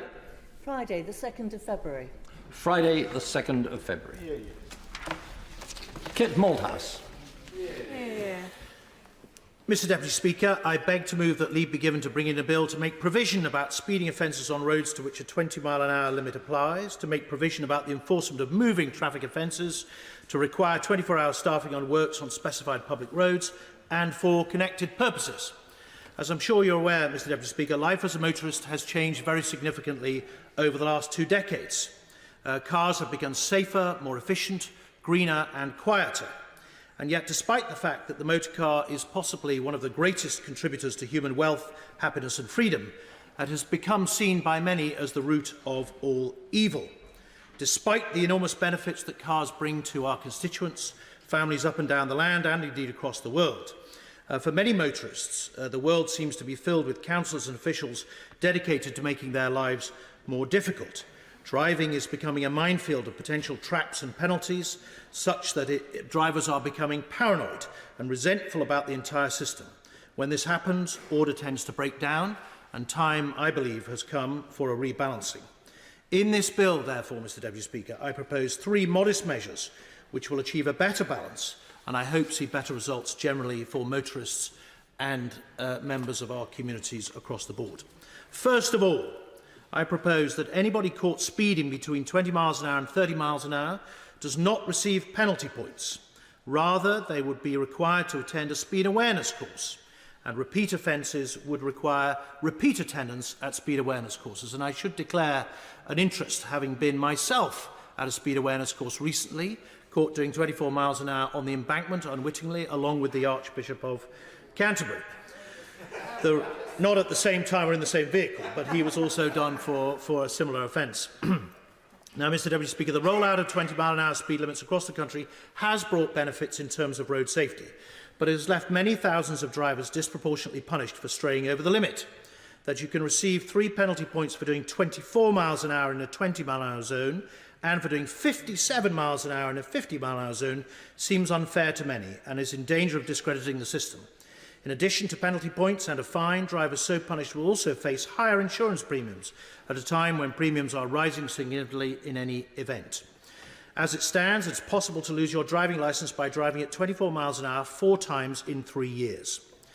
2 years ago, it was revealed that as 20 miles an hour rolled out across London, Transport for London was setting a target of 1 million speeding fines a year with the Met Police. This represents a huge increase in prosecutions and the accumulation of points. Analysis of DFT data by claims.co.uk confirms that of those speeding in a 20-mile-an-hour zone, 49% were exceeding the limit by 5 miles an hour or more, only 19% were driving above 30 miles an hour, and these numbers, of course, imply that 51% of those caught speeding were doing less than 25 miles an hour. In evaluations, Mr Deputy Speaker, speed awareness courses have proven to be significantly more effective in preventing reoffending than penalty points and a fine. If our objective is to improve road safety, particularly on residential roads, then it would be more effective to put people through repeated courses, perhaps with increasing intensity and time required. This would be a more proportionate approach and achieve better road safety. Points, of course, would still apply for those who fail to attend courses or indeed who fail their courses, which I understand is a possibility. The second element of the bill, Mr Deputy Speaker, is for non-speeding traffic offences enforced by a local council or body other than the police. A first offence in these circumstances, in my view, at a particular location, should result in a warning letter rather than a fine. A subsequent offence at the same location would attract a fine in the normal manner. Now, over the last few years, we've seen a significant increase in the number of traffic enforcement cameras operated by local authorities. In London alone, over nearly 3.2 million tickets were issued in 22-23, extracting something like £200 million from motorists. The number of councils approved by the government to operate enforcement this way has increased steadily. There are regular reports in the media of the earnings of particular cameras.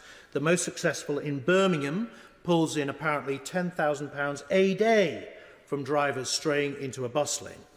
A number of councils who have introduced enforcement cameras have started with a grace period, during which erring drivers have been issued with a warning letter for their first offence at a particular location, recognising that a sudden change may not be immediately appreciated by many.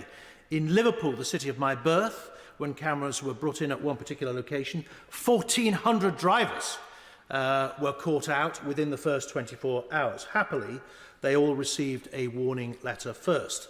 This is a good and civilised principle and maintains public support for the enforcement system. It recognises that the vast majority of drivers will have made a genuine error, will learn their lesson and won't make the same mistake again. This very British sense of giving people the benefit of the doubt should continue, and this bill would make it a permanent feature. Anyone who commits a moving traffic offence caught in the yellow box, stray in a bus lane, turn left when you shouldn't, enforced by a local authority with a camera for the first time at a particular location, would only receive a warning letter. Subsequent offences at the same location would attract a fine in the normal manner. And finally, Mr Deputy Speaker, the third element of my bill is that it says that any roadworks on an A road should not be left unattended at any time. Now, the government, as we all know as members of Parliament travelling around our constituencies and to and from London, has struggled to control and minimise disruptive roadworks. Anyone who drives in any major city, in fact, will tell you that unannounced roadworks with poor traffic management and inconsiderate positioning is a source of huge delay and aggravation. Even more so when those works are seemingly abandoned and lifeless, sometimes for days. Even in the last few days, Hyde Park Corner, one of the busiest junctions in the capital, has been beset with works and temporary traffic lights with not a soul in sight after 5 p.m. There is at the moment a polite government consultation out at the moment on increasing fines and tinkering a bit with the current system. My right honourable friend, the member for Rayleigh and Wickford, introduced the 10-minute rule bill last year with imaginative and more radical measures to address the same problem. His Can the Cones campaign hit the mark with many. But my proposal, Mr Deputy Speaker, is simpler and would simply require contractors to ensure that no roadworks on any A road can ever be left unattended. Someone must always be on hand to deal with problems, speak to the public, alert authorities of traffic issues and generally manage the site. This obligation would also provide a powerful incentive for the works to be completed swiftly, and the duty could be satisfied by having at least one person always working on the site. A very efficient use of resources, and one which would show the public that contractors are being as diligent as possible and that works are being completed as swiftly as possible. Above all, motorists would know that their safe and smooth passage through the works was being supervised at all times. Mr Deputy Speaker, I hope that these three simple measures would improve all our lives with greater road safety, greater sense of proportion and civilisation, if you like, in the enforcement of non-speeding traffic offences, and less aggravation for motorists going through abandoned streetworks. The question is that the right honourable gentleman have leave to bring in his bill. As many of that opinion say aye. Contrary, no. The ayes have it. Who will prepare and bring in the bill? Royston Smith, Will Quince, Nicky Aitken, Sir Desmond Swain, Philip Davis, Mark Menzies, Shailesh Vara, Julie Marson, Steve Tuckwell and myself, sir.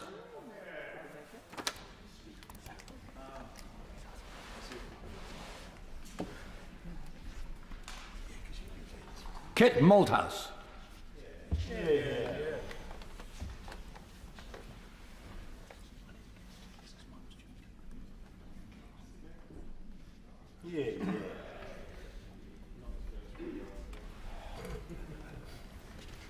Road Traffic and Street Works Bill. Second reading what day? Friday the 19th of April. Friday the 19th of April. Point of order. Very briefly, the Right Honourable Gentleman for North Hampshire kindly mentioned that I brought in a similar bill, or at least on the same subject, last year. I'd like to commend him for what he's done. Just wanted to put on the record that the Roads Minister was here to listen. And perhaps if the Right Honourable Gentleman for North Hampshire or I, between us, put in for an adjournment debate to give the Roads Minister an opportunity to reply on this subject, perhaps the Chair might be prepared in due course to look favourably on such a request. And the right honourable gentleman has been here long enough to know how to apply for a German debate. However, it's just possible that he might find favour with Mr. Speaker, as he would probably find favour with me on this subject. Other than that, I don't think it's a matter for the Chair. We now come to the motion relating to the Northern Ireland Executive Formation Bill.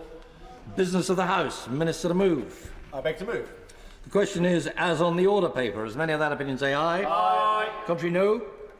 The ayes have it. Amendments of the... amendments, I beg your pardon. Amendments, new clauses, new schedules for Committee of the Whole House may now be tabled by members at the opposition side of the table of the House. I understand that the Chairman of Ways and Means has indicated that she will make provisional selection, as I said earlier, of all those amendments tabled at or soon after 2 p.m. If any amendments are tabled and then selected by the Chairman of Ways and Means, an amendment paper for the Committee of the Whole House will be circulated as soon as possible.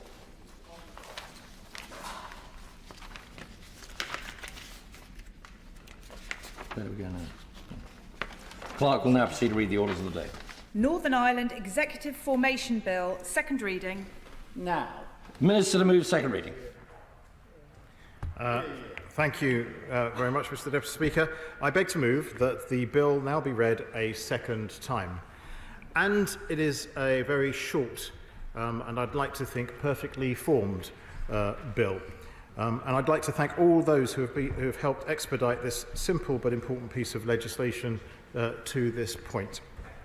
As Secretary for Northern Ireland, my focus has always been on facilitating the return of devolved institutions and upholding the Belfast Good Friday Agreement in all its strands. This bill is no different and hopefully plays a part in that. The UK government believes in the agreement. It believes in devolution.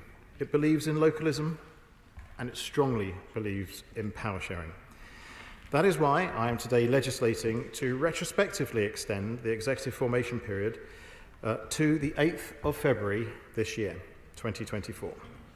The people of Northern Ireland deserve and elect locally elected decision makers and want them to address the issues that matter to them. This very short extension provided for by the legislation will create the legal means to allow the Northern Ireland Assembly to sit and get the executive up and running as soon as possible. Importantly, a restored executive will have access to the significant financial package I announced before Christmas, worth over £3.3 billion, to secure and transform Northern Ireland's public services. Ministers will be empowered to immediately begin working to address the needs of local people and unleash Northern Ireland's full and amazing potential. And this bill helps deliver that outcome and support the return of devolved governance to the citizens of Northern Ireland. And, Mr. Deputy Speaker, for now, on that note, I conclude my remarks and I commend the bill to the House. The question is the bill be now read a second time. Hilary Benn. Thank you very much indeed, Mr. Deputy Speaker. Another year and another bill to postpone the Northern Ireland Assembly elections. Mind you, it is worth noting that the last time we did this, something quite significant happened 5 days later when the Windsor framework negotiations were concluded. So let us live in a state of hope, tempered, as always, by experience. Can I begin by thanking the Secretary of State for introducing the bill in such a timely fashion? We support it. I have met no one who thinks that holding elections now would help resolve the difficulties that Northern Ireland's politics are currently in. But while we may be in agreement about the need for this bill, I don't think we should let this moment pass without acknowledging that the Assembly elected, 20 months ago, has still not yet been able to meet. And in any other democracy, anywhere in the world, that would be a cause of anger, not to say uproar, because the very essence of a democratic election is that the representative body should be able to meet and do its job. And I would just observe that Northern Ireland surely cannot continue to be the only place where this does not happen. I'm grateful to the Secretary of State for the discussions that we have had between us. It is a pleasure to do business with him. And as my predecessor, the Honourable Member for Hove, said just under a year ago, and I quote him, "It would of course be better if this legislation was not needed. Northern Ireland is a valued part of the United Kingdom and restoring the Stormont Assembly and the Executive should be a priority for the government." Well, I know that it is a priority for the Secretary of State because he spent so much time negotiating with the DUP to try and find a way forward. And from the moment I took on this role, I have tried to support him and the government in that objective. And now, with the negotiations, it appears, having effectively concluded, we've come to the moment of decision. And I hope that the DUP will return to government. I think the DUP should return to government.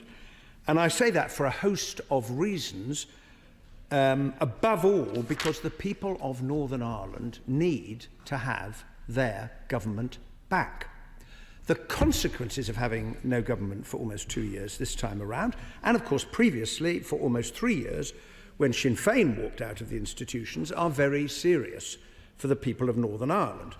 As we know, the Assembly can't even elect a speaker, so it can't meet. Difficult decisions are not being taken. The public finances are in a parlous state. When the flood struck last year and affected so many businesses and homes, there was no government instalment for people to turn to for help. None. Will my honourable friend give of course I will give way.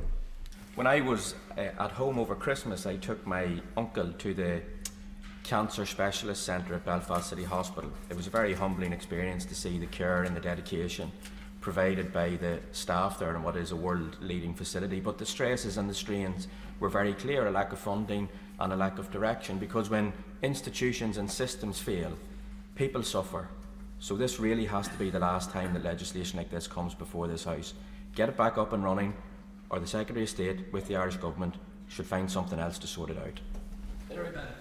Well, I agree with my honourable friend that this is the moment to get the institutions back up and running, and I wish the person he referred to all the best with their treatment. The civil servants, of course, are left to make decisions that really ought to be made by elected representatives. And in the case of public sector pay, for example, with some workers not having had a pay rise for almost 3 years, it should hardly bear repetition. No decisions have been taken because there isn't enough money in the budget to do so. Now, that's why there was such a large strike last week, and I see that there's likely to be further industrial action coming towards us. And I think everyone now recognises, including the government, that that is not a sustainable position, and the proof on the government side is that in announcing the financial package, it identified money for public sector pay, although it is not currently being released until such time as the executive is restored. Now, if I may be really frank, I understand why the Secretary of State took that decision initially, but I must say to him that I think in relation to public sector pay, that moment has now passed, and that's why I called on him last week to release that part of the budget package so that the disputes can be settled, workers can get their pay increases, and public services can try to address the many, many challenges they face. I will, of course, give way. Thank you for giving way, and he's making a very important point, because, of course, many public sector pay awards have been made, nearly 50 over the last year. And the only reason why the current one is not being made is because the Secretary of State is holding teachers, nurses, etc. as pawns in the game which he is playing and the efforts he's trying to make to force us into a position to make a decision that he wants us to make and we don't wish to make. Well, the honourable gentleman links the pay question to the stance that he takes in relation to the current difference of view that the DUP has with the Windsor Framework and the Protocol. I would say to him in return, it is equally true that if the DUP were to go back into government, then public sector workers would get their pay increase. And that's why I said a moment ago that I hope very much that that will be the case. Now, turning to the substance, I will, of course. I thank the Shadow Minister for giving way. Shadow Minister, I'm aware from back home from the papers, from the TV correspondence, from media statements made by those in unions.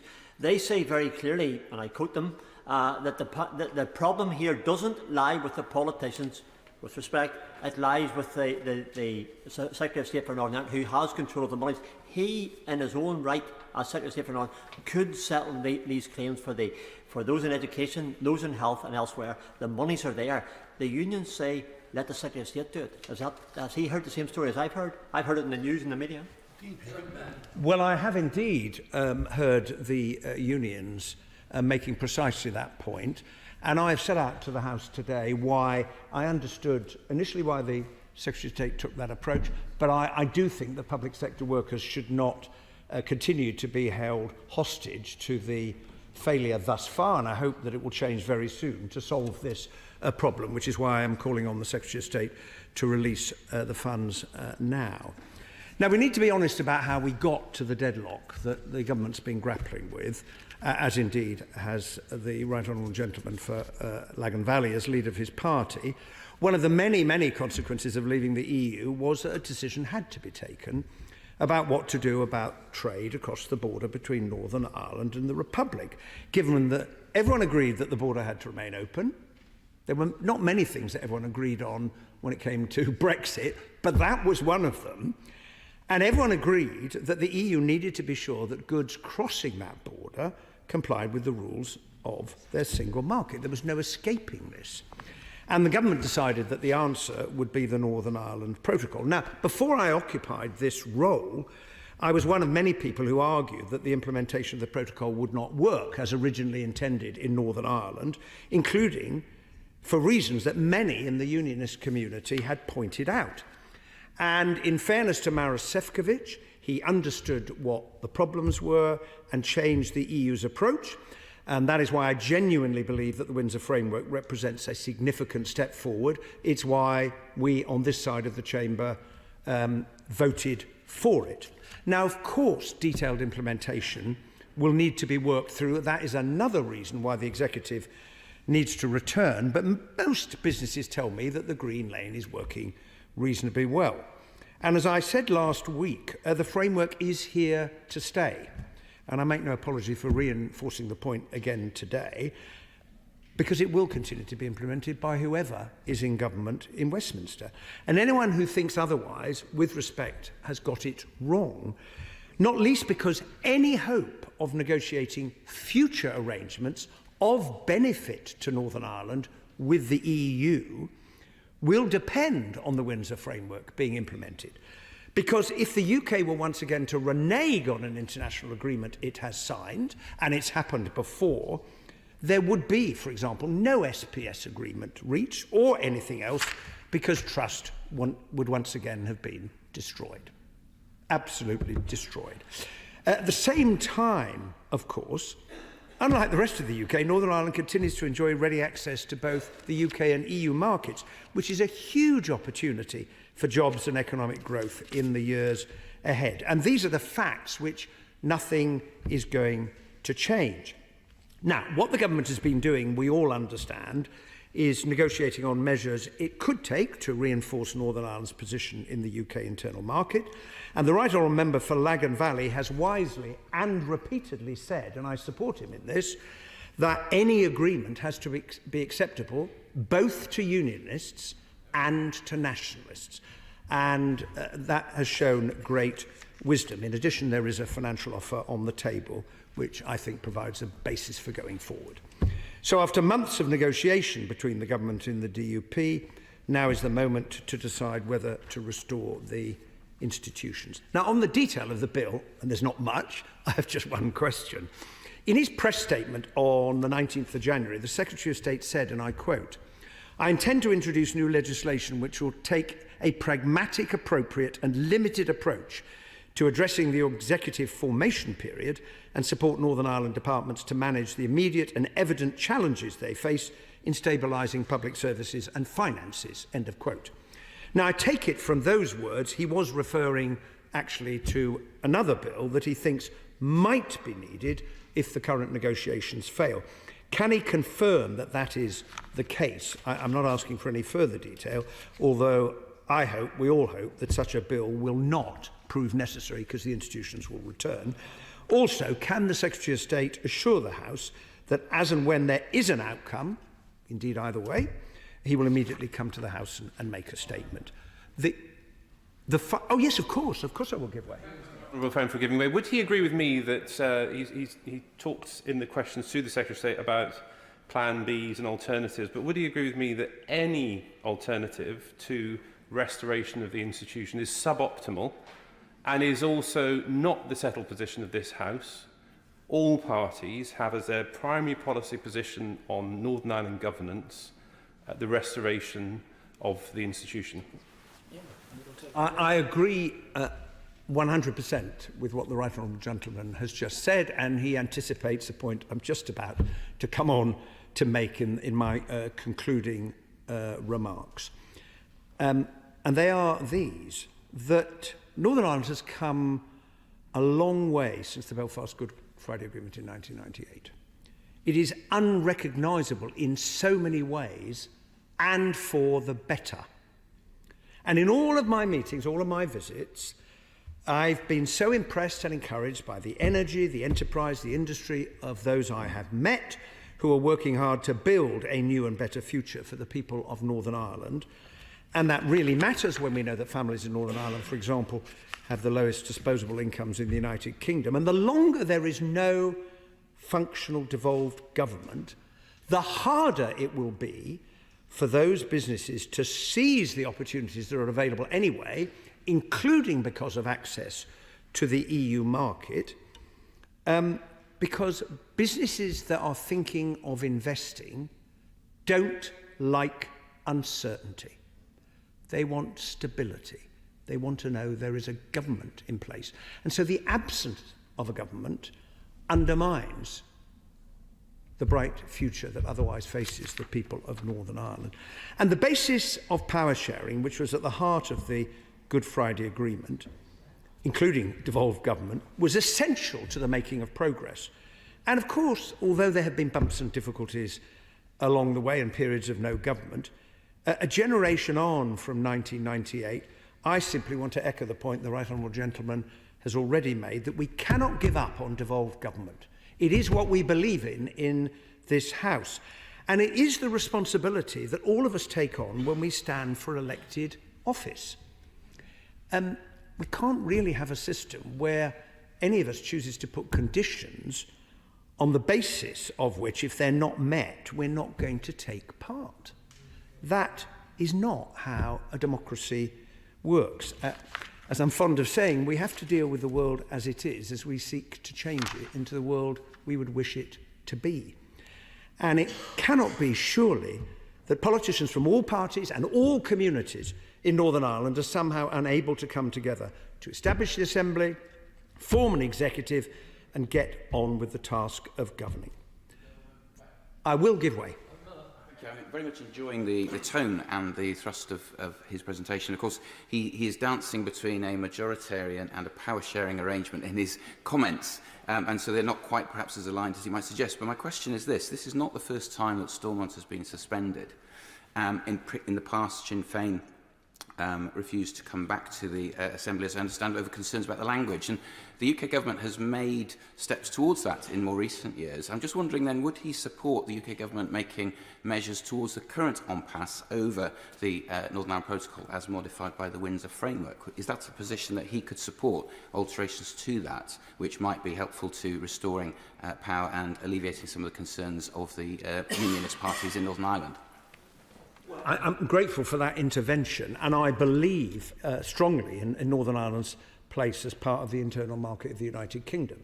And I've made clear repeatedly since I took up this position that I will support any measures that reinforce that, make that clear, but are also consistent with the international commitments the government has signed up to. If I could just pick it up on what he said initially, I'm not arguing at all for a majoritarian position. I'm not. I believe in power sharing. I am as wedded as the Secretary of State is to the letter and the spirit of the Good Friday Agreement. I'm making a point about the responsibility of politicians to participate in that power sharing arrangement. It's the responsibility. And I would make those remarks equally to those who have collapsed the institutions previously and the current cause of the collapse, because in the end it's not in the interests of Northern Ireland not to have a functioning government. If I could clarify that. I will give way and then I will finish. Well, because he's raising a very important point. The whole point of the agreement and of power sharing is that it is based on consent. So how can the unionist community consent to law making by the EU in which they do not participate and have no influence? Well, the right honourable gentleman asks a very pertinent question, but it is a consequence, if I may respond, of a course of action that personally I didn't think was a terribly good idea, and he thought it was. And the moment we left the European Union, everybody knew there was going to be a problem that had to be addressed. There were really, to keep that open border, there were only two practical propositions. The first was the right honourable member for Maidenhead, the former Prime Minister, came up with a scheme to try and keep the whole of the UK within the arrangements of the single market, having announced we were leaving the single market, and that didn't work out. And the second option was to do the same in respect of Northern Ireland. So it is where we are. And the government eventually negotiated the Windsor Framework, which is an important step forward. These things are going to have to be worked through. The question is whether the operation of the Green Lane, because that is really what we're talking about. Everybody agrees with the Red Lane, if goods are coming into Northern Ireland to then head off to the Republic, well, of course they should be checked. And that's what the Red Lane is for. So what we're debating is the operation of the Green Lane.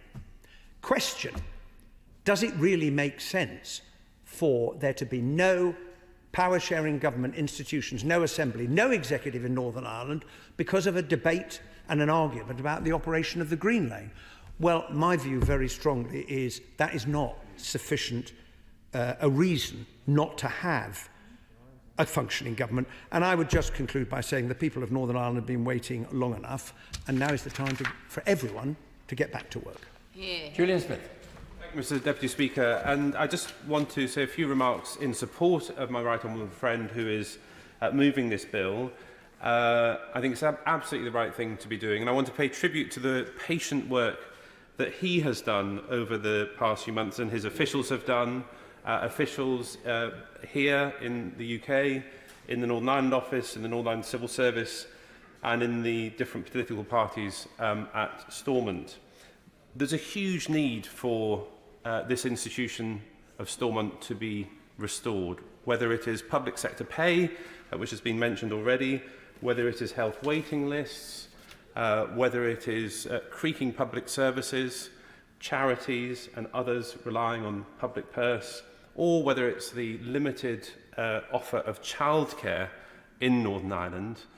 This institution needs to be back up and running. There's also divergence happening on medicines and other issues as a result of the fact that Stormont is not sitting. There's a really good deal on offer that the Secretary of State and the Prime Minister have put forward before Christmas. That provides over £3 billion, and it will unlock many of the challenges currently facing Northern Ireland.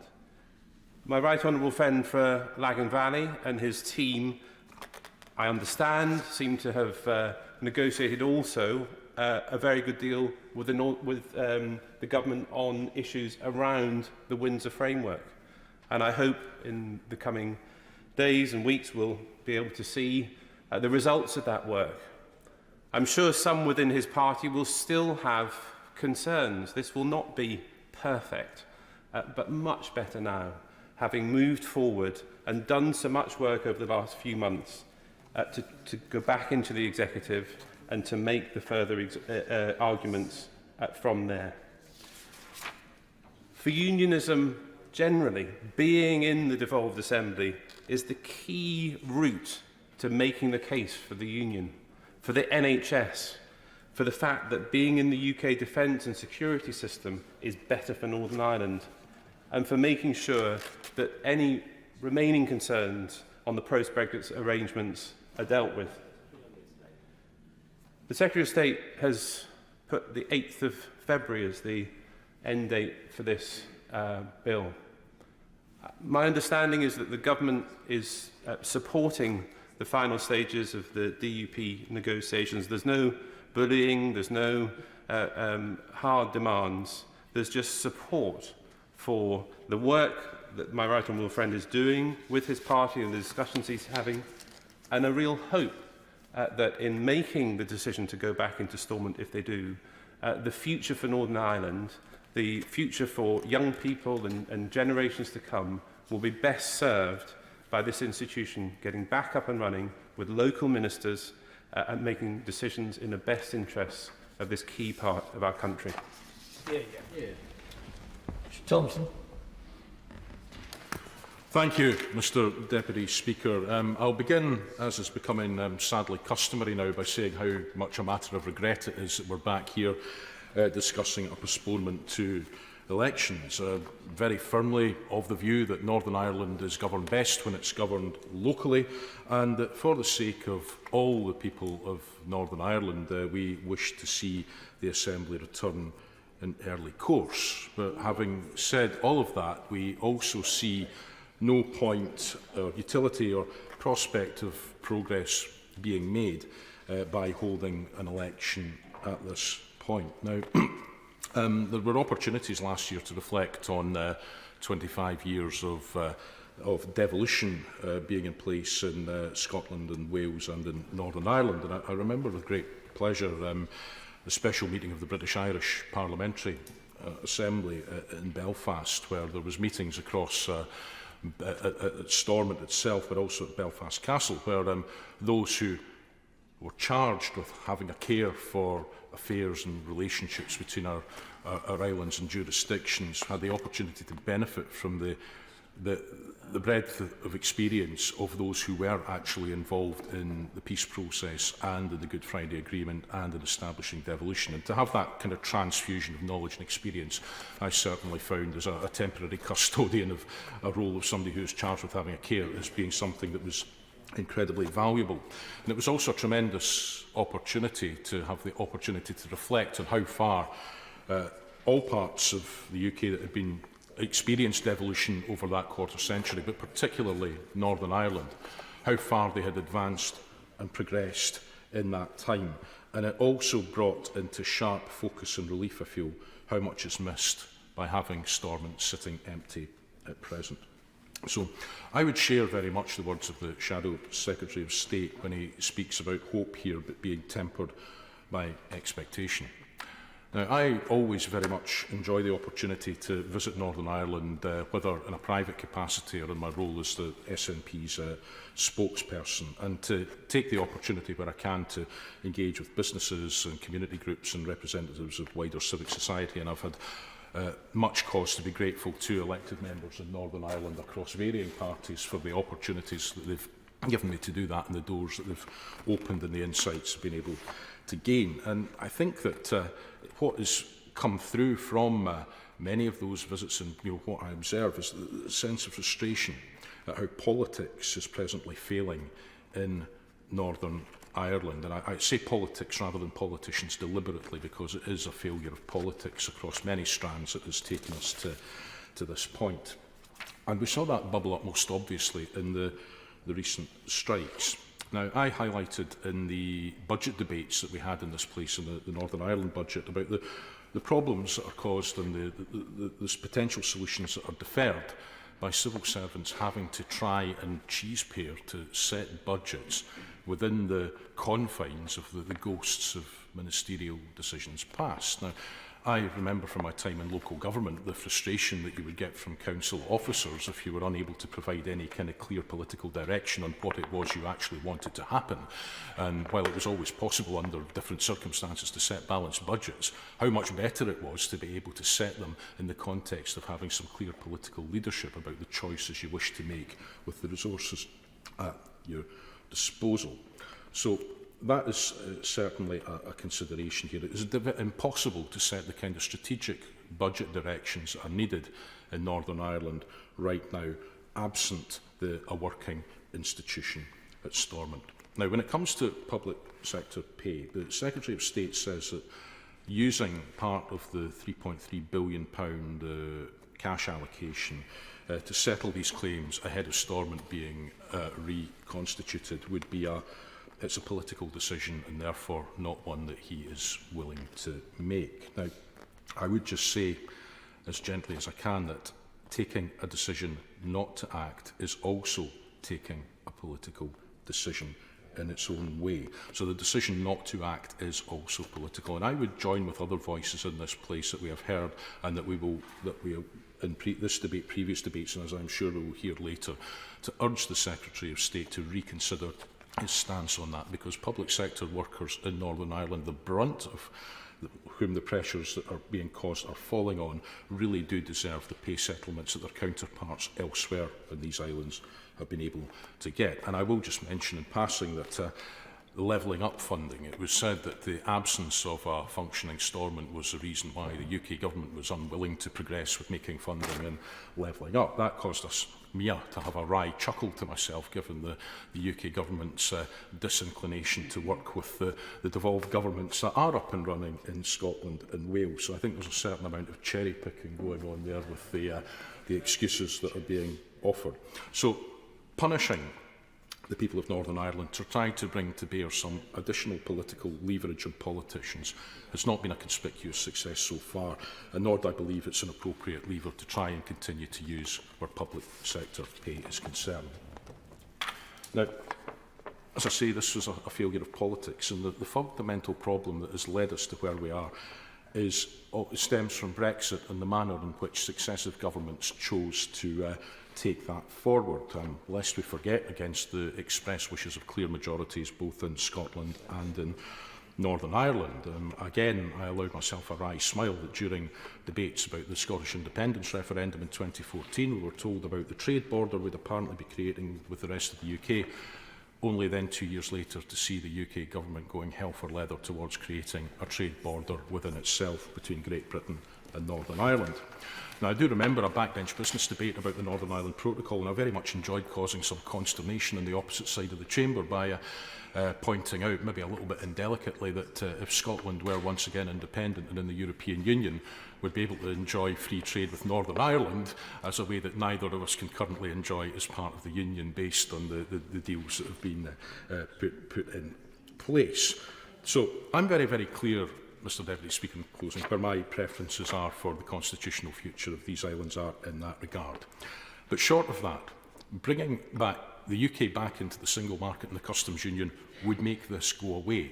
But accepting that that is not politically realistic, given the stance of the current government or the aspiring government, what I would say is that having closer alignment on sanitary and phytosanitary matters especially would be of enormous benefit, not just to people in Northern Ireland, but also right across these islands, and particularly for my own constituents, speaking selfishly for those involved in the agriculture and food trade. Bringing that closer alignment is a much better thing to do, because the closer we're able to come into alignment, the lesser, I believe, these issues become, and that is something that would be manifestly in the interests of all of these islands, whatever constitutional future we all go on to choose in future. Thank you. Sir Robert Buckland. Mr Deputy Speaker, it's a pleasure to follow the Honourable Gentleman for Gordon. I was listening very carefully to his assertions about Scotland, an independent Scotland being a member of the European Union. I'm not sure that assumption is actually the right one to make, bearing in mind the view of some other member states of that union, notably Spain, which I think make a reality check to some of the loftier rhetoric of the SNP about their position in Europe and the world should they choose to separate from the rest of the United Kingdom.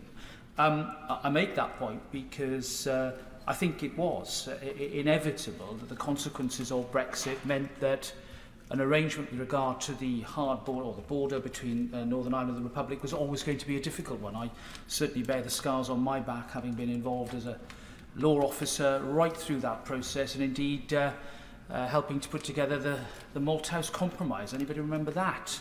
Back in the early part of 2018. And I know colleagues from the DUP will remember that time very well indeed. And we tried to work together to get somewhere which would satisfy everybody. Now, as the Right Honourable Gentleman Member for Leeds Central said, we have to work in the world as it is, not as the world that we would like it to be. And in these current circumstances, Mr Deputy Speaker, it does seem to me that one way that we can actually find out about aspects of the operation of the Windsor Framework is for the Executive to be able to carry that out. and to see its operations, to see how the Green Lane works. And if there are operational problems, then let's deal with them. Because I'm as anxious as anybody to make sure that businesses and individuals and everybody who wants to trade in Northern Ireland and through Northern Ireland is able to do so in as free and uninhibited a way as possible. I don't want to see Northern Ireland being cast adrift from the rest of our United Kingdom in that way at all. And I'll give way to the Honourable Gentleman. Or giving way, and he makes reference to Northern Ireland being set adrift from the rest of the United Kingdom. Businesses in the United Kingdom are finding it difficult and bureaucratically difficult to trade with Northern Ireland. As a consequence, the divergence of trade is continuing day and daily and is increasing as we go. That's why everyone says, oh, the Republic of Ireland is booming. That's simply because their supply chain has changed as well. They're no longer coming through the UK, they're getting it straight from France. But one point that I want to find out, can you tell me what engagement has the British government had with the EU in relation to changes that we need to be made to the Windsor Framework and to the protocol to work? The Honourable Gentleman, obviously my right honourable friend, the Secretary of State, will answer about any engagement that the UK government has had with Brussels, and he's right to cast it at that level because it is a matter between that government and the EU, bearing in mind the Republic's membership of the EU and the fact that the EU has that competence to negotiate a treaty. But it is only barely a year since the Windsor Framework was agreed. I think in all reality, again, coming back to the world as it is, I think it would be wrong of us here to blithely assume that somehow that can be reopened here and now. I'm not saying it can never be reopened. Of course, everything can be reopened. Indeed, there will be an opportunity in a few years to look at the whole trade agreement that we reached with the EU and in the review period in 25-26. But the point I'm making, Mr Deputy Speaker, is that unless we see a functioning executive being able to and as it will have responsibility for the operational aspects of Windsor, to identify the problems, to highlight them, to raise them with the UK government and indeed at an appropriate level, then I don't think we're going to move this process on in the way that I know honourable and right honourable members opposite want to see happen, as do I. I've said it many times that the UK Internal Markets Act that we debated long and hard back in 2020 when I was Lord Chancellor contained some measures in it that have been helpful and are now on the statute book, but there was more that I think in that bill, putting aside the notwithstanding clause, there was more that was intended to be done legislatively to help cement the place of Northern Ireland in our UK internal market. And I think we should do it. And I think we should legislate. I know the member for my honourable friend, the member for Belfast East, very much agrees with me on this point. We want to see that, and I want to see that happen. But we're here in January 2024.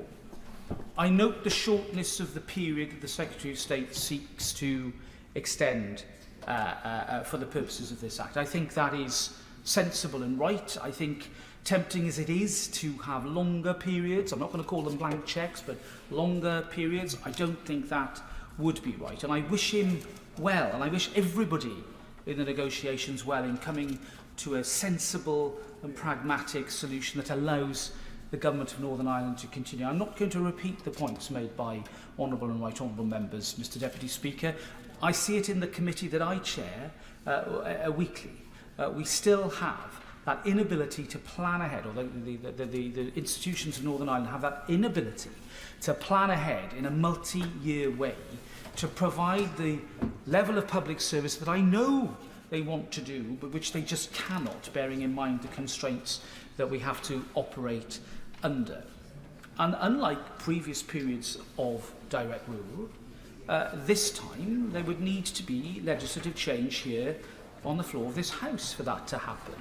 And I think it's been made very clear by the leaderships in both the main parties that that is not the policy of the British government. Now, that's the world as it is, I'm afraid, not as the world as necessary some would like it to be. And I certainly do not want to see a situation where there is an imbalance again within our UK constitution that will only lead to more tension being stoked within the communities of Northern Ireland rather than less. And therefore it seems to me that the most, and I will give way in a moment, the most obvious way forward now does have to be the restoration of the executive.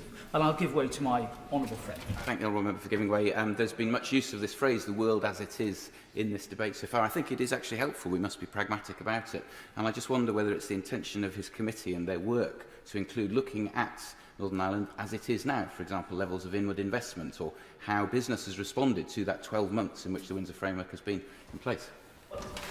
I'm very grateful to him. We are in the process of preparing a report on the state of public services in Northern Ireland. We've taken a wealth of evidence, and I'm grateful to the Honourable Gentleman Member for Strangford and the Honourable Lady Member for Upper Bann, who are active members of the committee. They will have heard the same evidence that we have heard. We are looking into the energy market and indeed the move to net zero in Northern Ireland, very important issue, bearing in mind hard-pressed bill payers and the particular pressures that they are under, bearing in mind the way in which energy is supplied. And of course we're looking at issues as varied as education right through to paramilitarism. I think it's right when it comes, I will give way in a moment, I think it's right when it comes to Windsor that I think I sound a bit like Chow En-lai in that in some respects it is still too early to say precisely what its effects are, but there's no doubt that as the Honourable Gentleman from South Antrim has said, I'm sure he's going to intervene again, there is already evidence of excessive bureaucracy and problems that are real for businesses on the ground. And I'll give way to him again. Because Northern Ireland sits under EU rules and laws, the carbon tax offset for energy costs is twice what it is in the rest of the United Kingdom, and that's simply because we are having to take on board European law as opposed to what is passed in this House. And again, the Honourable Gentleman is right to point out some of the facts here about the position that we find ourselves in. But I'm not going to labour the point. I'm afraid the consequences of Brexit are always going to be complex and difficult for Northern Ireland, bearing in mind the particular importance of the border and the clash, if you like, between the irresistible force of the logic of a single market that wishes to police its border very rigidly and the immovable object of the fact that the border has a particular status and a sensitivity that means that to make it excessively hard creates other problems and other issues that we are all very familiar with. That, I'm afraid, is the difficulty that we have to wrestle with, all of us.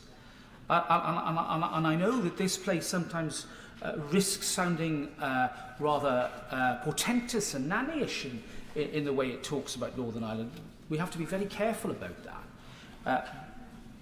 But what I'm saying is that in resisting that approach, it is absolutely logically correct to say that the best way to cure this issue is for the institutions of Stormont to function now. And I'll give way to my right honourable friend. Would my right honourable friend have a message for the unionist community in Northern Ireland as to why they should put up with EU laws they do not influence and why they should put up with border controls when they're trading within our own country? My message to them is simply that the message I would give is that we still need a functioning executive to work out and to bring to account in proper scrutiny issues with the framework, so that at a Stormont level it can be absolutely understood, debated in far more detail than the time and the capacity we have in this House, and for that work to be done thoroughly by the institutions of Stormont, so that this place is even better informed, and the government in particular is even better informed about what